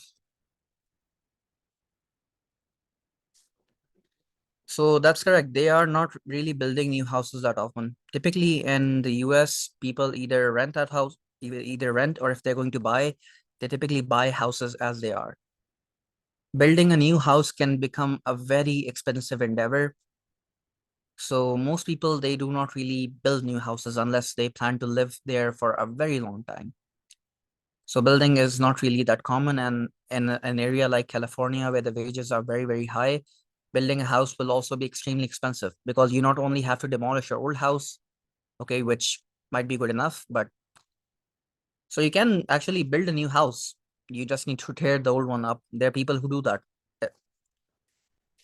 But anyway, then we take a look at the total number of rooms and we can see the overall distribution of rooms. So there are very few regions in this data set which have a huge, like, or with blocks, which have blocks with a huge number of rooms. So like 1000. So that makes, so what this means is there are areas that are not too densely populated. And that kind of the same thing applies with bedrooms. So these two look very similar because again, the more rooms you have, the more bedrooms you can have. So that kind of makes sense. And likewise with population. The more number of people you have, the more rooms you will need to have in that block. So the distribution kind of makes sense. And likewise with households. So the more houses you have in a given block, the more rooms you will have. So again, the distribution also makes sense. And now if we take a look at the median income, so this is the income that these people have living in these blocks, we can see that so I don't exactly remember what the exact number was. Was it 2.5 million per year? So was it in millions? I think so. So we can say it's in millions. It doesn't really matter. So in this case, the biggest, like the most number of people have an median income of 2.5 million. Okay. They are, and as you grow higher and higher, you can see the number of people slowing down because again, there's a reason like we have more billionaires in the world, okay, compared to, sorry, we have less billionaires in the world compared to poor people or people with who live in the middle class. So in this case, this is the middle class right here. Okay. You have people then who have less money than that. And then you also have people who are more rich than that. But as you can see, as you get richer and richer, the number of people they decrease. And this right here is the median housing value. So we can see that the average value of an house, the maximum average is around 15,000. So 150,000 actually US dollars.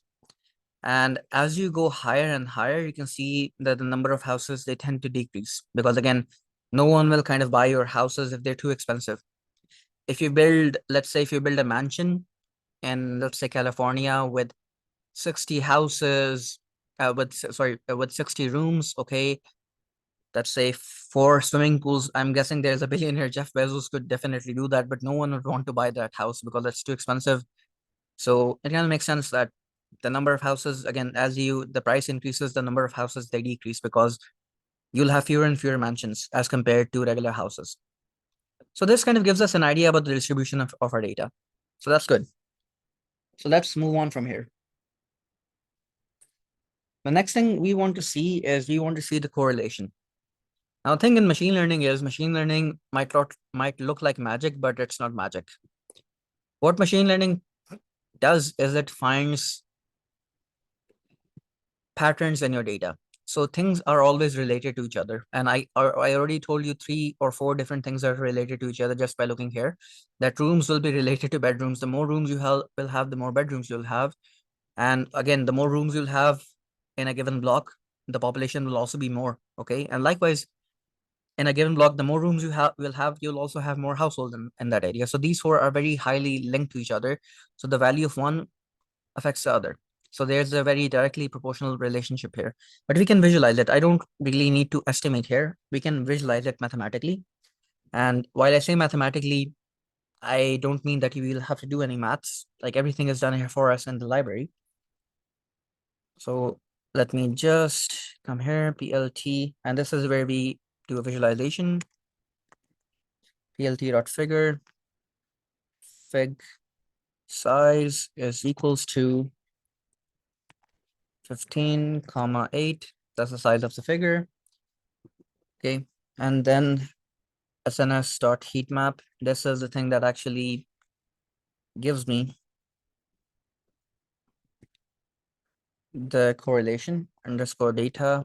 And again, it only works for numerical data because math only works with numbers. And then state is equals to true.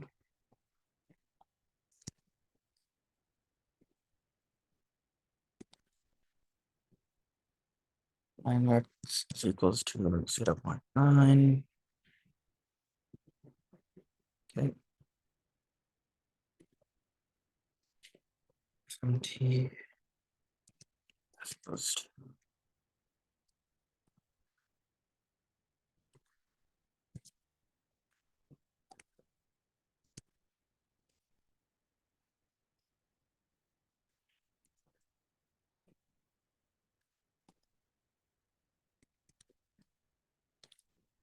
okay. So if I were to run this snippet right here, I get an error and no problem right now. Yeah, because I made a mistake here. And again, don't be afraid of errors. They are your friend. They're there to tell you what you did wrong. So in this case, it's not head. I made a mistake. It's heat map. So if I run the snippet here,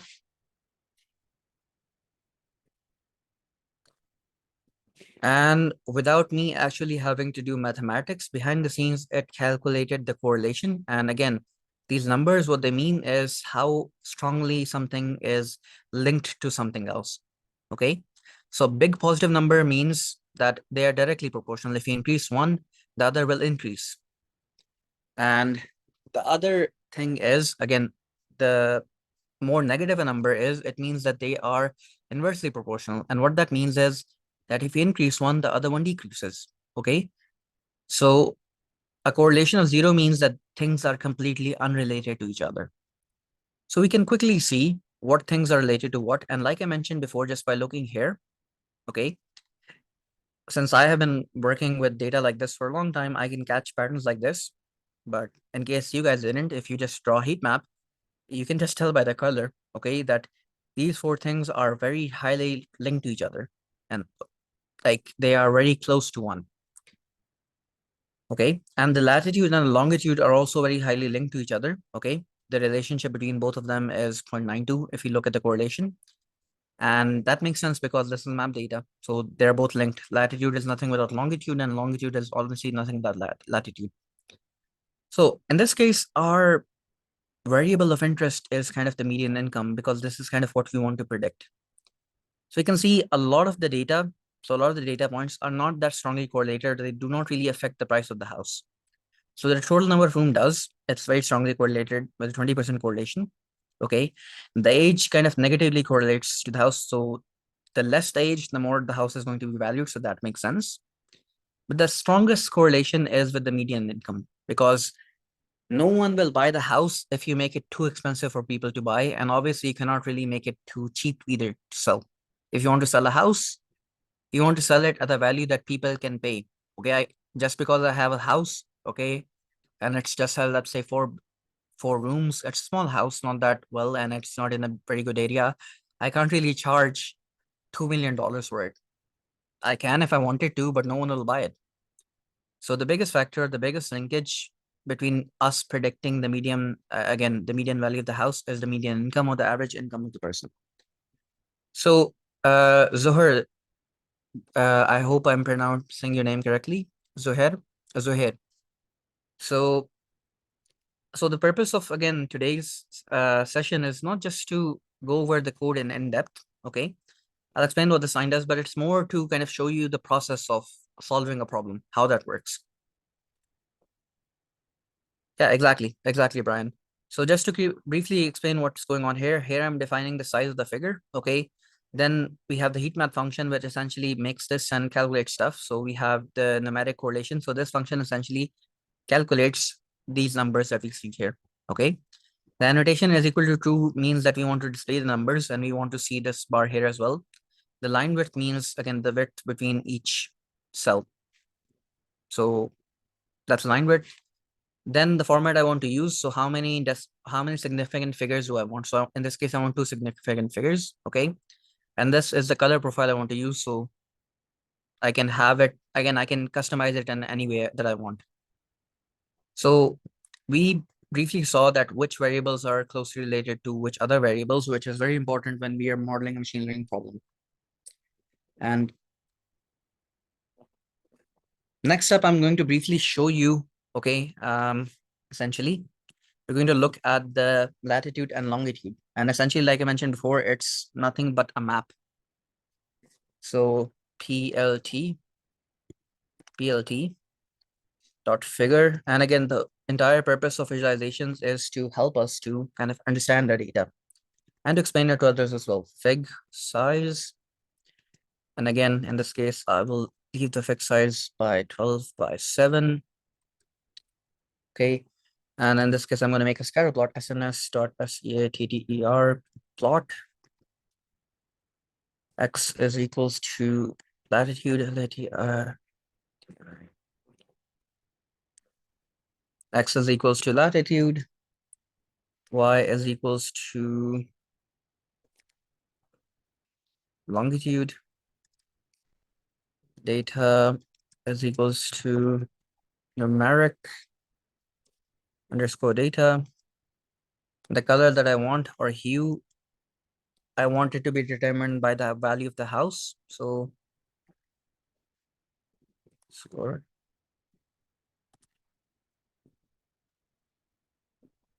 median house underscore value,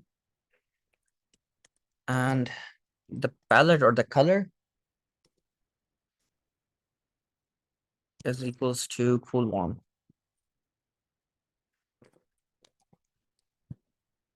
So if I plot this out, this is a map of the coastal region of California, or near the coast. So this is where the data set is from. So you can see that the greatest value houses, which are those in red, are next to the coastline, as you can see here. These two are probably in the water. So these are probably the island ones, okay? The blue ones are probably inland, okay? So the more inland you go, the less the value of the house kind of gets. So we can see that it makes sense. So there are some houses like these two here that are also very expensive. So these are, we can consider them as outliers because they do not really follow the trend here. So they can be more expensive because there are extremely big mansions, okay, really, really made by rich people, okay? Or maybe they have, this land kind of has some historical value. Maybe a lot of tourists come to this particular area. So maybe that's the reason that these two houses are very expensive. But overall, the trend we see is that the houses are more expensive near the coastline. And as you go further inland, they get cheaper and cheaper. And this is again, uh, again, these are points from latitude and longitude, but essentially this is a map. You can consider a map of the California. Yeah, it's exactly the map because it is a map, because it shows that each dot corresponds to where the house is. So if I plot each house in this particular area, I would get something very similar to the map. So now moving on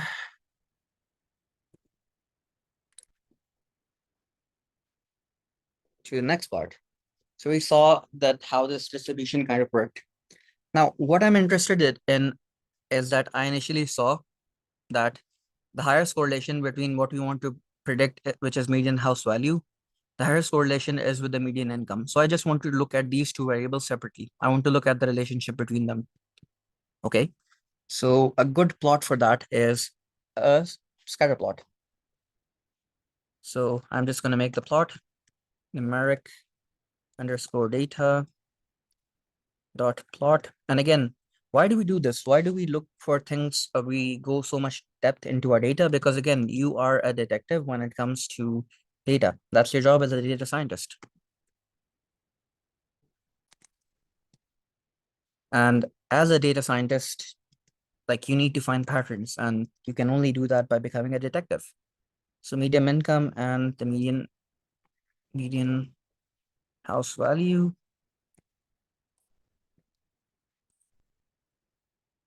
And style is equals to O. And in this case, the fixed size that I want.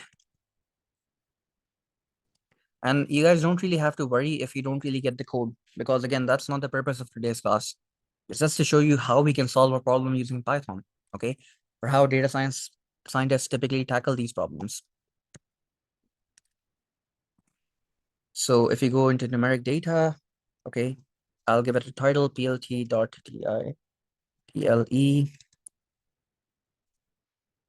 okay. Um,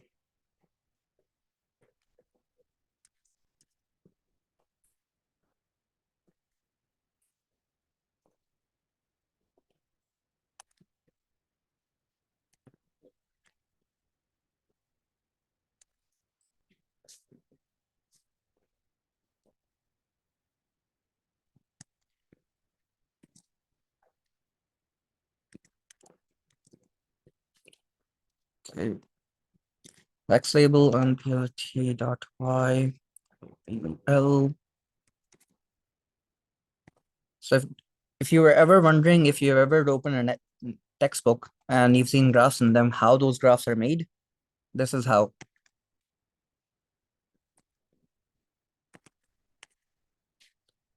And the last part is to just show it, plt.show.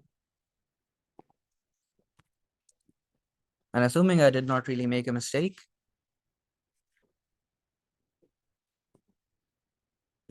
let's run this particular snippet, and it's running. And there we go. This is the relationship we have.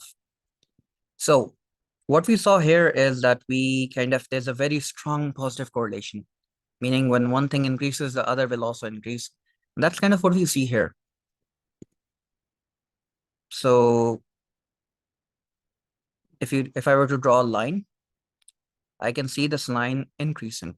So if I increase one, the other also increases. So this is a line with a very high slope. So a very positive correlation. So you were correct that, again, our assumption that the price or the income that you have will affect the price, that's kind of true.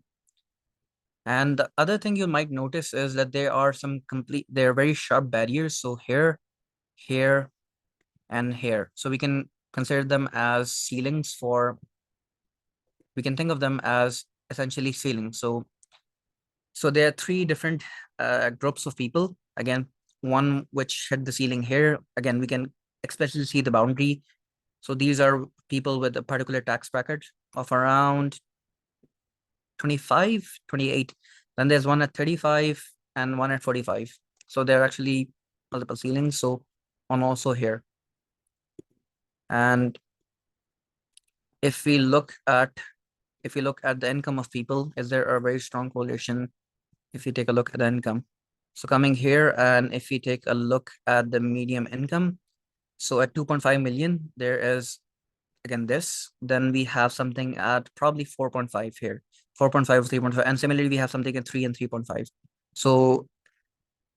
So these are people, again, these are the salaries of people in this particular bracket. So we can kind of see the border and it makes sense. So these are people with certain income thresholds.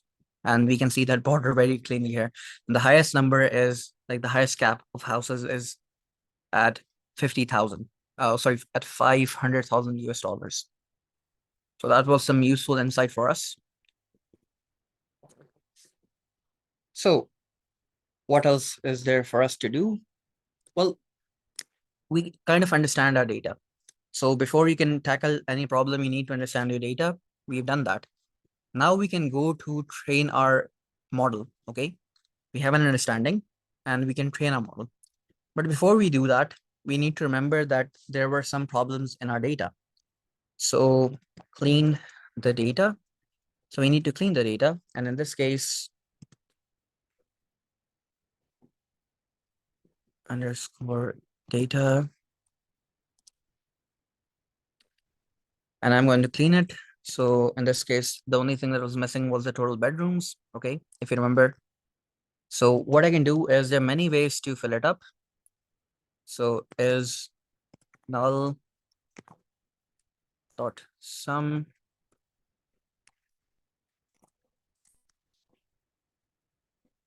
So there are 207 missing numbers here. So I'm just gonna copy this. Paste it here, numeric data. and I want to fill it. So I'm going to fill the missing values, fill NA. I don't need to go manually and just fill the values there. NUMERIC underscore data. And there are many ways to fill it. Since we're not missing a lot of values, okay, and the data set is also big. So I'm going to fill it with the average value of the total bedrooms we have. Total underscore bedrooms. So that's kind of one way of dealing with these missing values. So MEDIN, median, and followed by n places equals to true.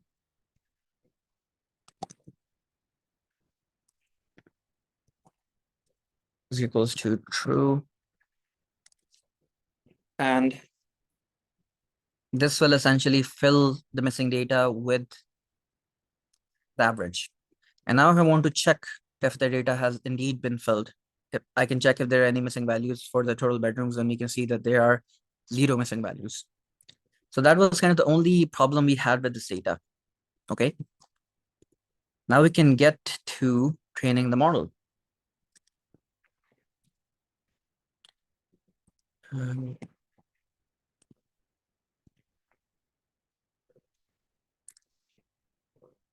So in order to train it, so I'm going to keep things simple.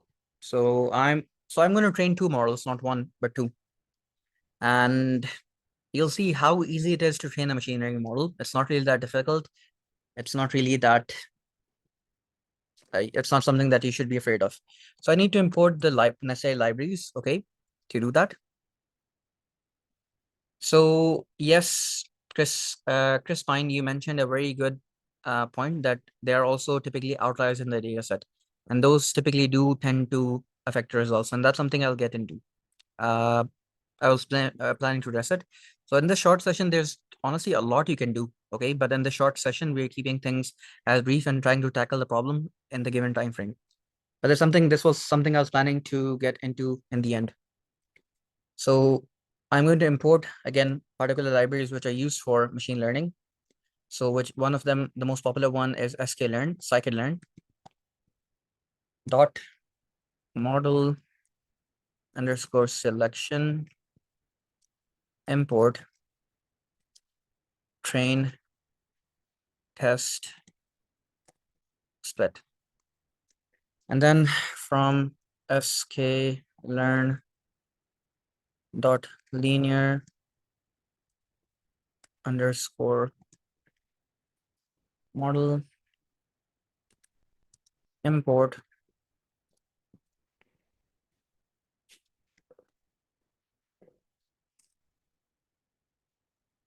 and then likewise from sk dot ensemble import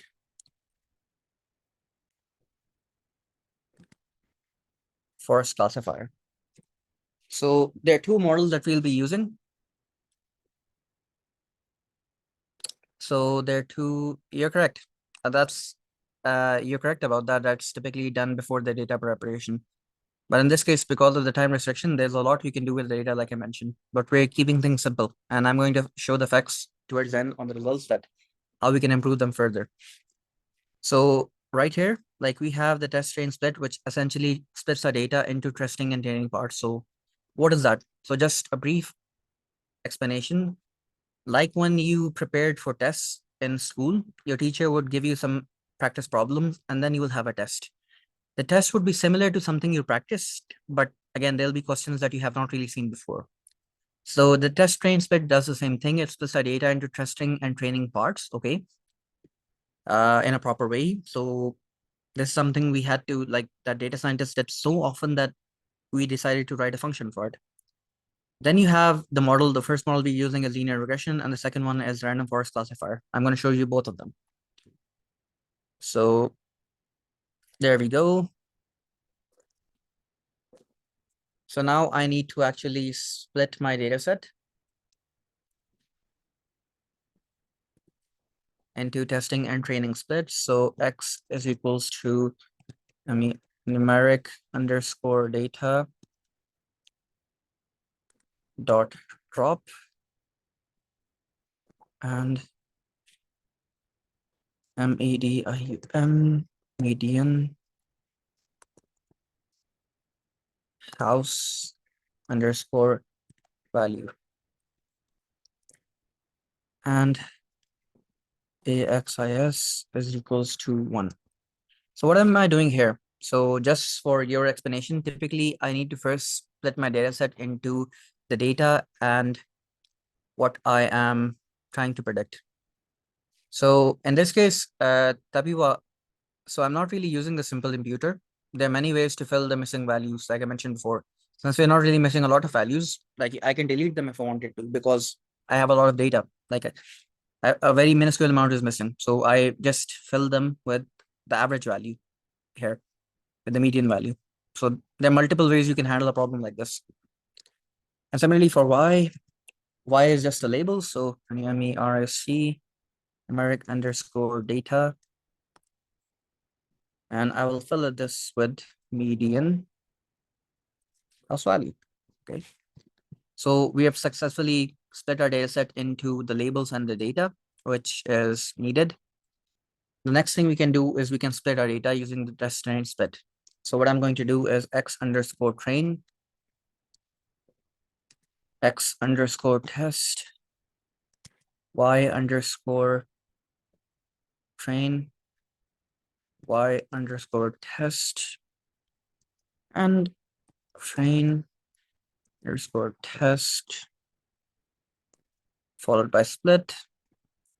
And I give it the data, I give it the labels, data labels, and then I give it the test size. So I typically keep 20% of the data for testing as equals to 0.2 or 20%. And then random state is equals to 42. This kind of makes my experiment repeatable. And if I were to run this, it will split the data set for me automatically. And I got, yeah, an error. And the error is because I wrote random instead of random. So errors are also your friend, like I keep mentioning. So yay, we successfully split our data. So now what I'm going to do is I'm going to define a function that will essentially, for me, it will essentially it will evaluate the models. So since I'm using two models, I will just write a function that will make the plots for me and evaluate the models as well. So in this case, I'm going to write a function model underscore eval model. Okay.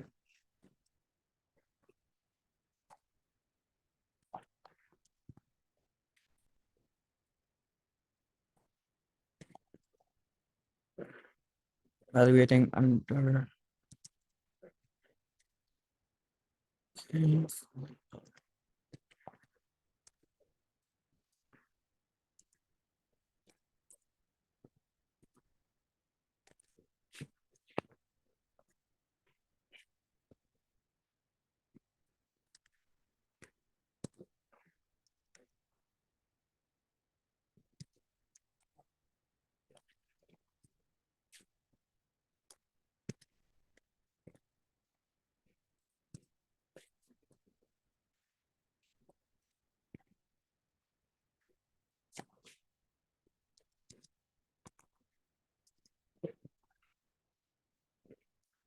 So here I define the prediction. So this function will first, again, it'll print out that what model am I using, then will train the model, which is the fit function, the second line.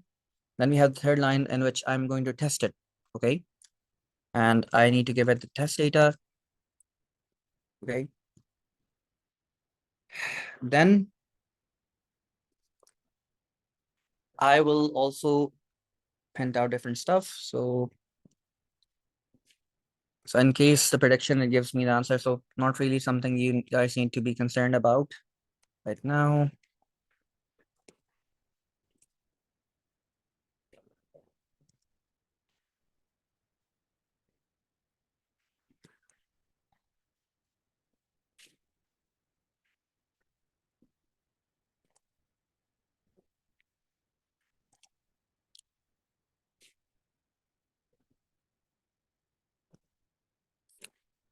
predictions equals to predictions.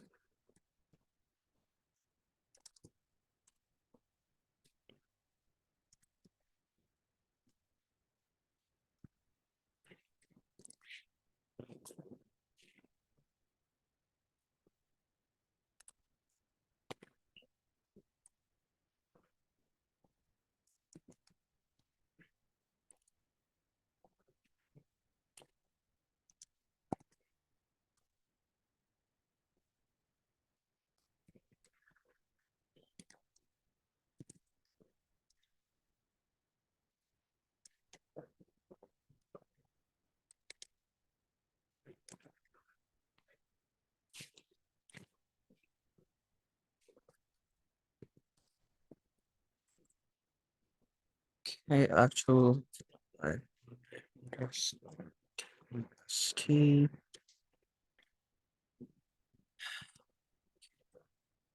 predicted,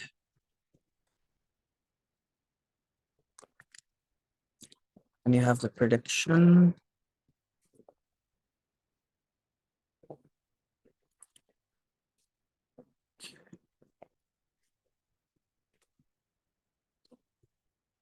Right. And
fixed size is equals to 15 by 8.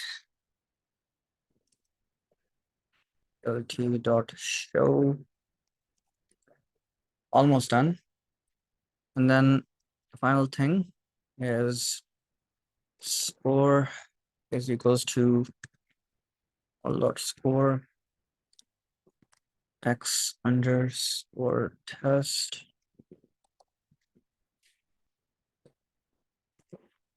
y underscore test, and then print f.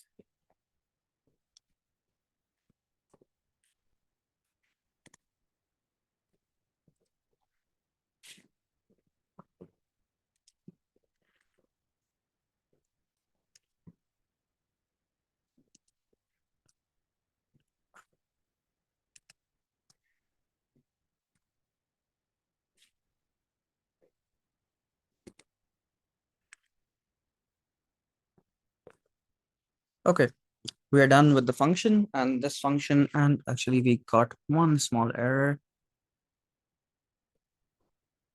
Yeah, I forgot the colon at the end of the if statement. There we go. So this function will make things running a lot simpler for us. So the first thing I'm going to do is I'm going to train the regression model, the linear regression model. Regressor is equals to linear regression,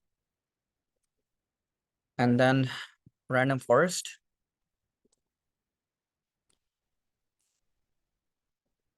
Random forest is equals to random forest classifier. So these are the two models that we will be using. So I'm defining them. Okay. And underscore number of estimators is equals to 900, and the max underscore depth equals to 350. So large values. So this will take more time to run. So I created the models, and now, yeah, and yes, you guys will be able to get the recordings.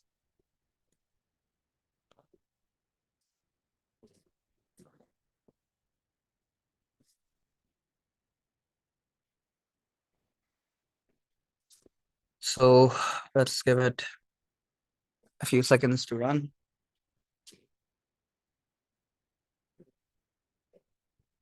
In the meantime, I will just by the next.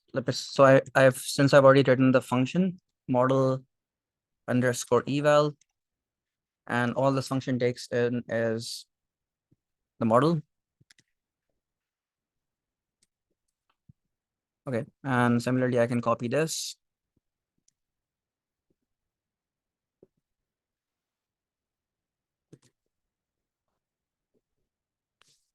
Sure, you guys can get access to the notebook as well.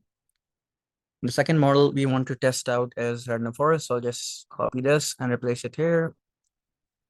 And that's, yeah, and I run it.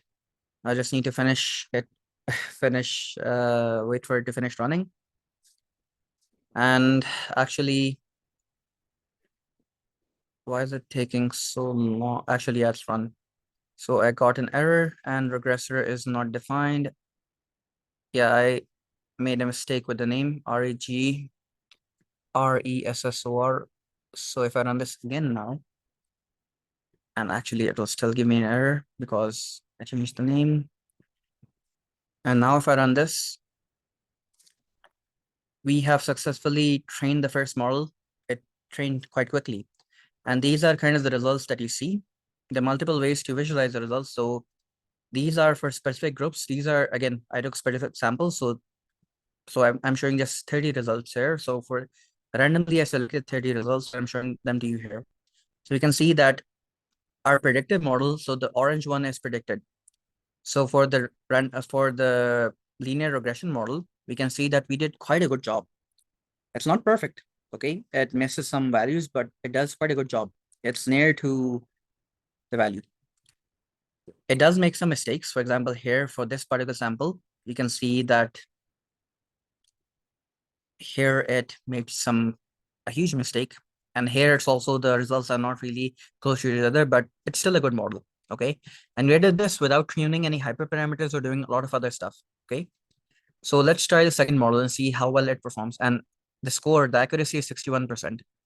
So what this means is it does a good job for 61% of the cases, okay? That's a very, very brief explanation of how the accuracy works. So going with the second model, and because again, it has a large number of parameters, it's more complex, it will take more time to run. So, but hopefully not more than 20 seconds, 20, 30 seconds, hopefully not more than that. So someone in the chat mentioned before, it was Chris Pine. So yeah, you mentioned well that typically we also need to check for outliers, and that's something we did not do. And that's because of the limited time we had in this workshop. But what outliers do is if you remove them in the data set, outliers are things like this, which I pointed out here. So these two houses are kind of outliers because they are in an area where all other houses are cheap. So these two houses are very weird. So outliers are weird things in your data. Weird does not really mean incorrect. You can think of it as an abnormally, something which is abnormal. So these two houses are abnormal. So typically you need to get rid of outliers in your data set because depending on what kind of algorithm you're using, they will be susceptible to outliers. And if you do that, if you remove the outliers, and there's honestly a lot of other stuff you can do as well, depending on, you can tweak the hyperparameters. And we also did not scale our data. If you scale your data, your performance will also shoot up quite a lot. But just by removing the missing numbers, that's all we did. That's the only thing we did with the data, aside from analyzing it. We can see that we got quite good performance. And it did not finish running the second model, and it crashed because of a lack of RAM. So I just need to change a few things. So I'm going to just change this to 150 and the max step to, actually, I'm going to keep it simple, even more simple than that because of collapse limitation. So 50 and the max step of 30. Okay.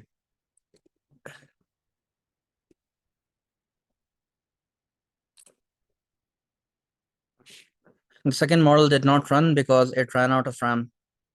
And anyway, so I'm just going to reduce the number of parameters we can. So in this case, in this one, these are the hyperparameters we're using.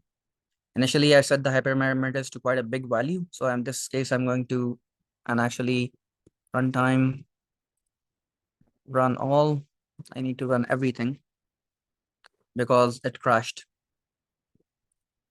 because I ran out of RAM. So it's just going to run everything again.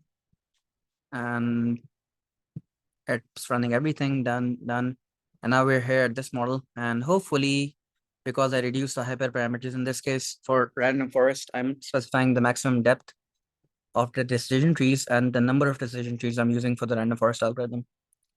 So hopefully it will not crash this time. If so, I'll reduce them even further, but let's wait for it to run.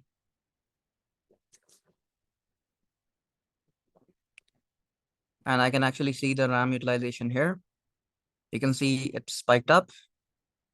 So now it's using 5.1 GBs of 12.7 GBs of RAM for running this algorithm. And the disk is constant because we're not really using the disk space and it actually is continuing to grow. So might need to reduce them even further. So the number of estimators to 10 and the max depth also to 10.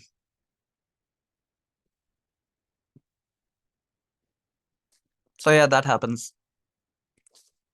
And this is kind of why Collab is so useful because it's available to you guys for free. You can use it as is.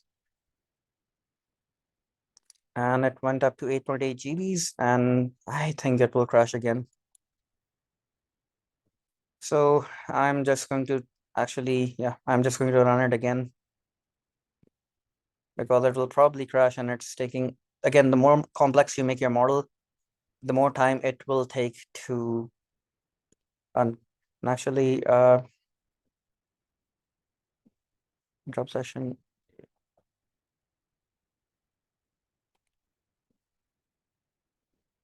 Restart session and run on.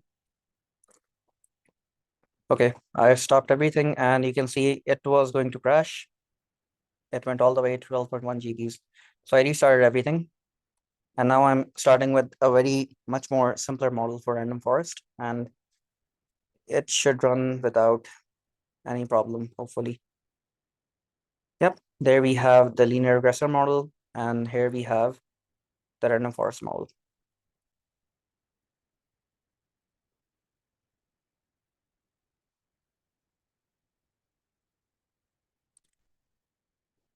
And there we go. It finished running. And just as a reminder, because I simplified the model by tuning its hyperparameters, so this is the performance of that model. And you can see it's a very short model. The predicted values, and sorry, let me just close this. There we go. You can see the predicted values for this model are quite off. So oftentimes that's kind of how it works. You need to retweak and retweak your models to find the best values, the best hyperparameters to get accurate performance. So in this case, we are getting very poor performance because again, I simplified the model too much for it to run quickly. And the performance we're getting is around 4%. Okay, the accuracy is 4%. And contrast to linear regression, which was 61%. So if you train a good model on this data set, you can actually get more than 90% accuracy. Okay. But there are things you need to do for that. You need to choose the appropriate model. Okay, there are many other models than this. You need to tune the hyperparameters. And there's a lot of stuff you can do with the data as well, with regards to feature engineering, with regards to cleaning the outliers, lots of stuff. So yeah, we have successfully managed to make two predictive models, not one, but two, that do a very good job of, actually one of them does a good job of predicting the price of the house. And it's actually very near, just a little bit off. And you can improve it even further, moving it up to 90%.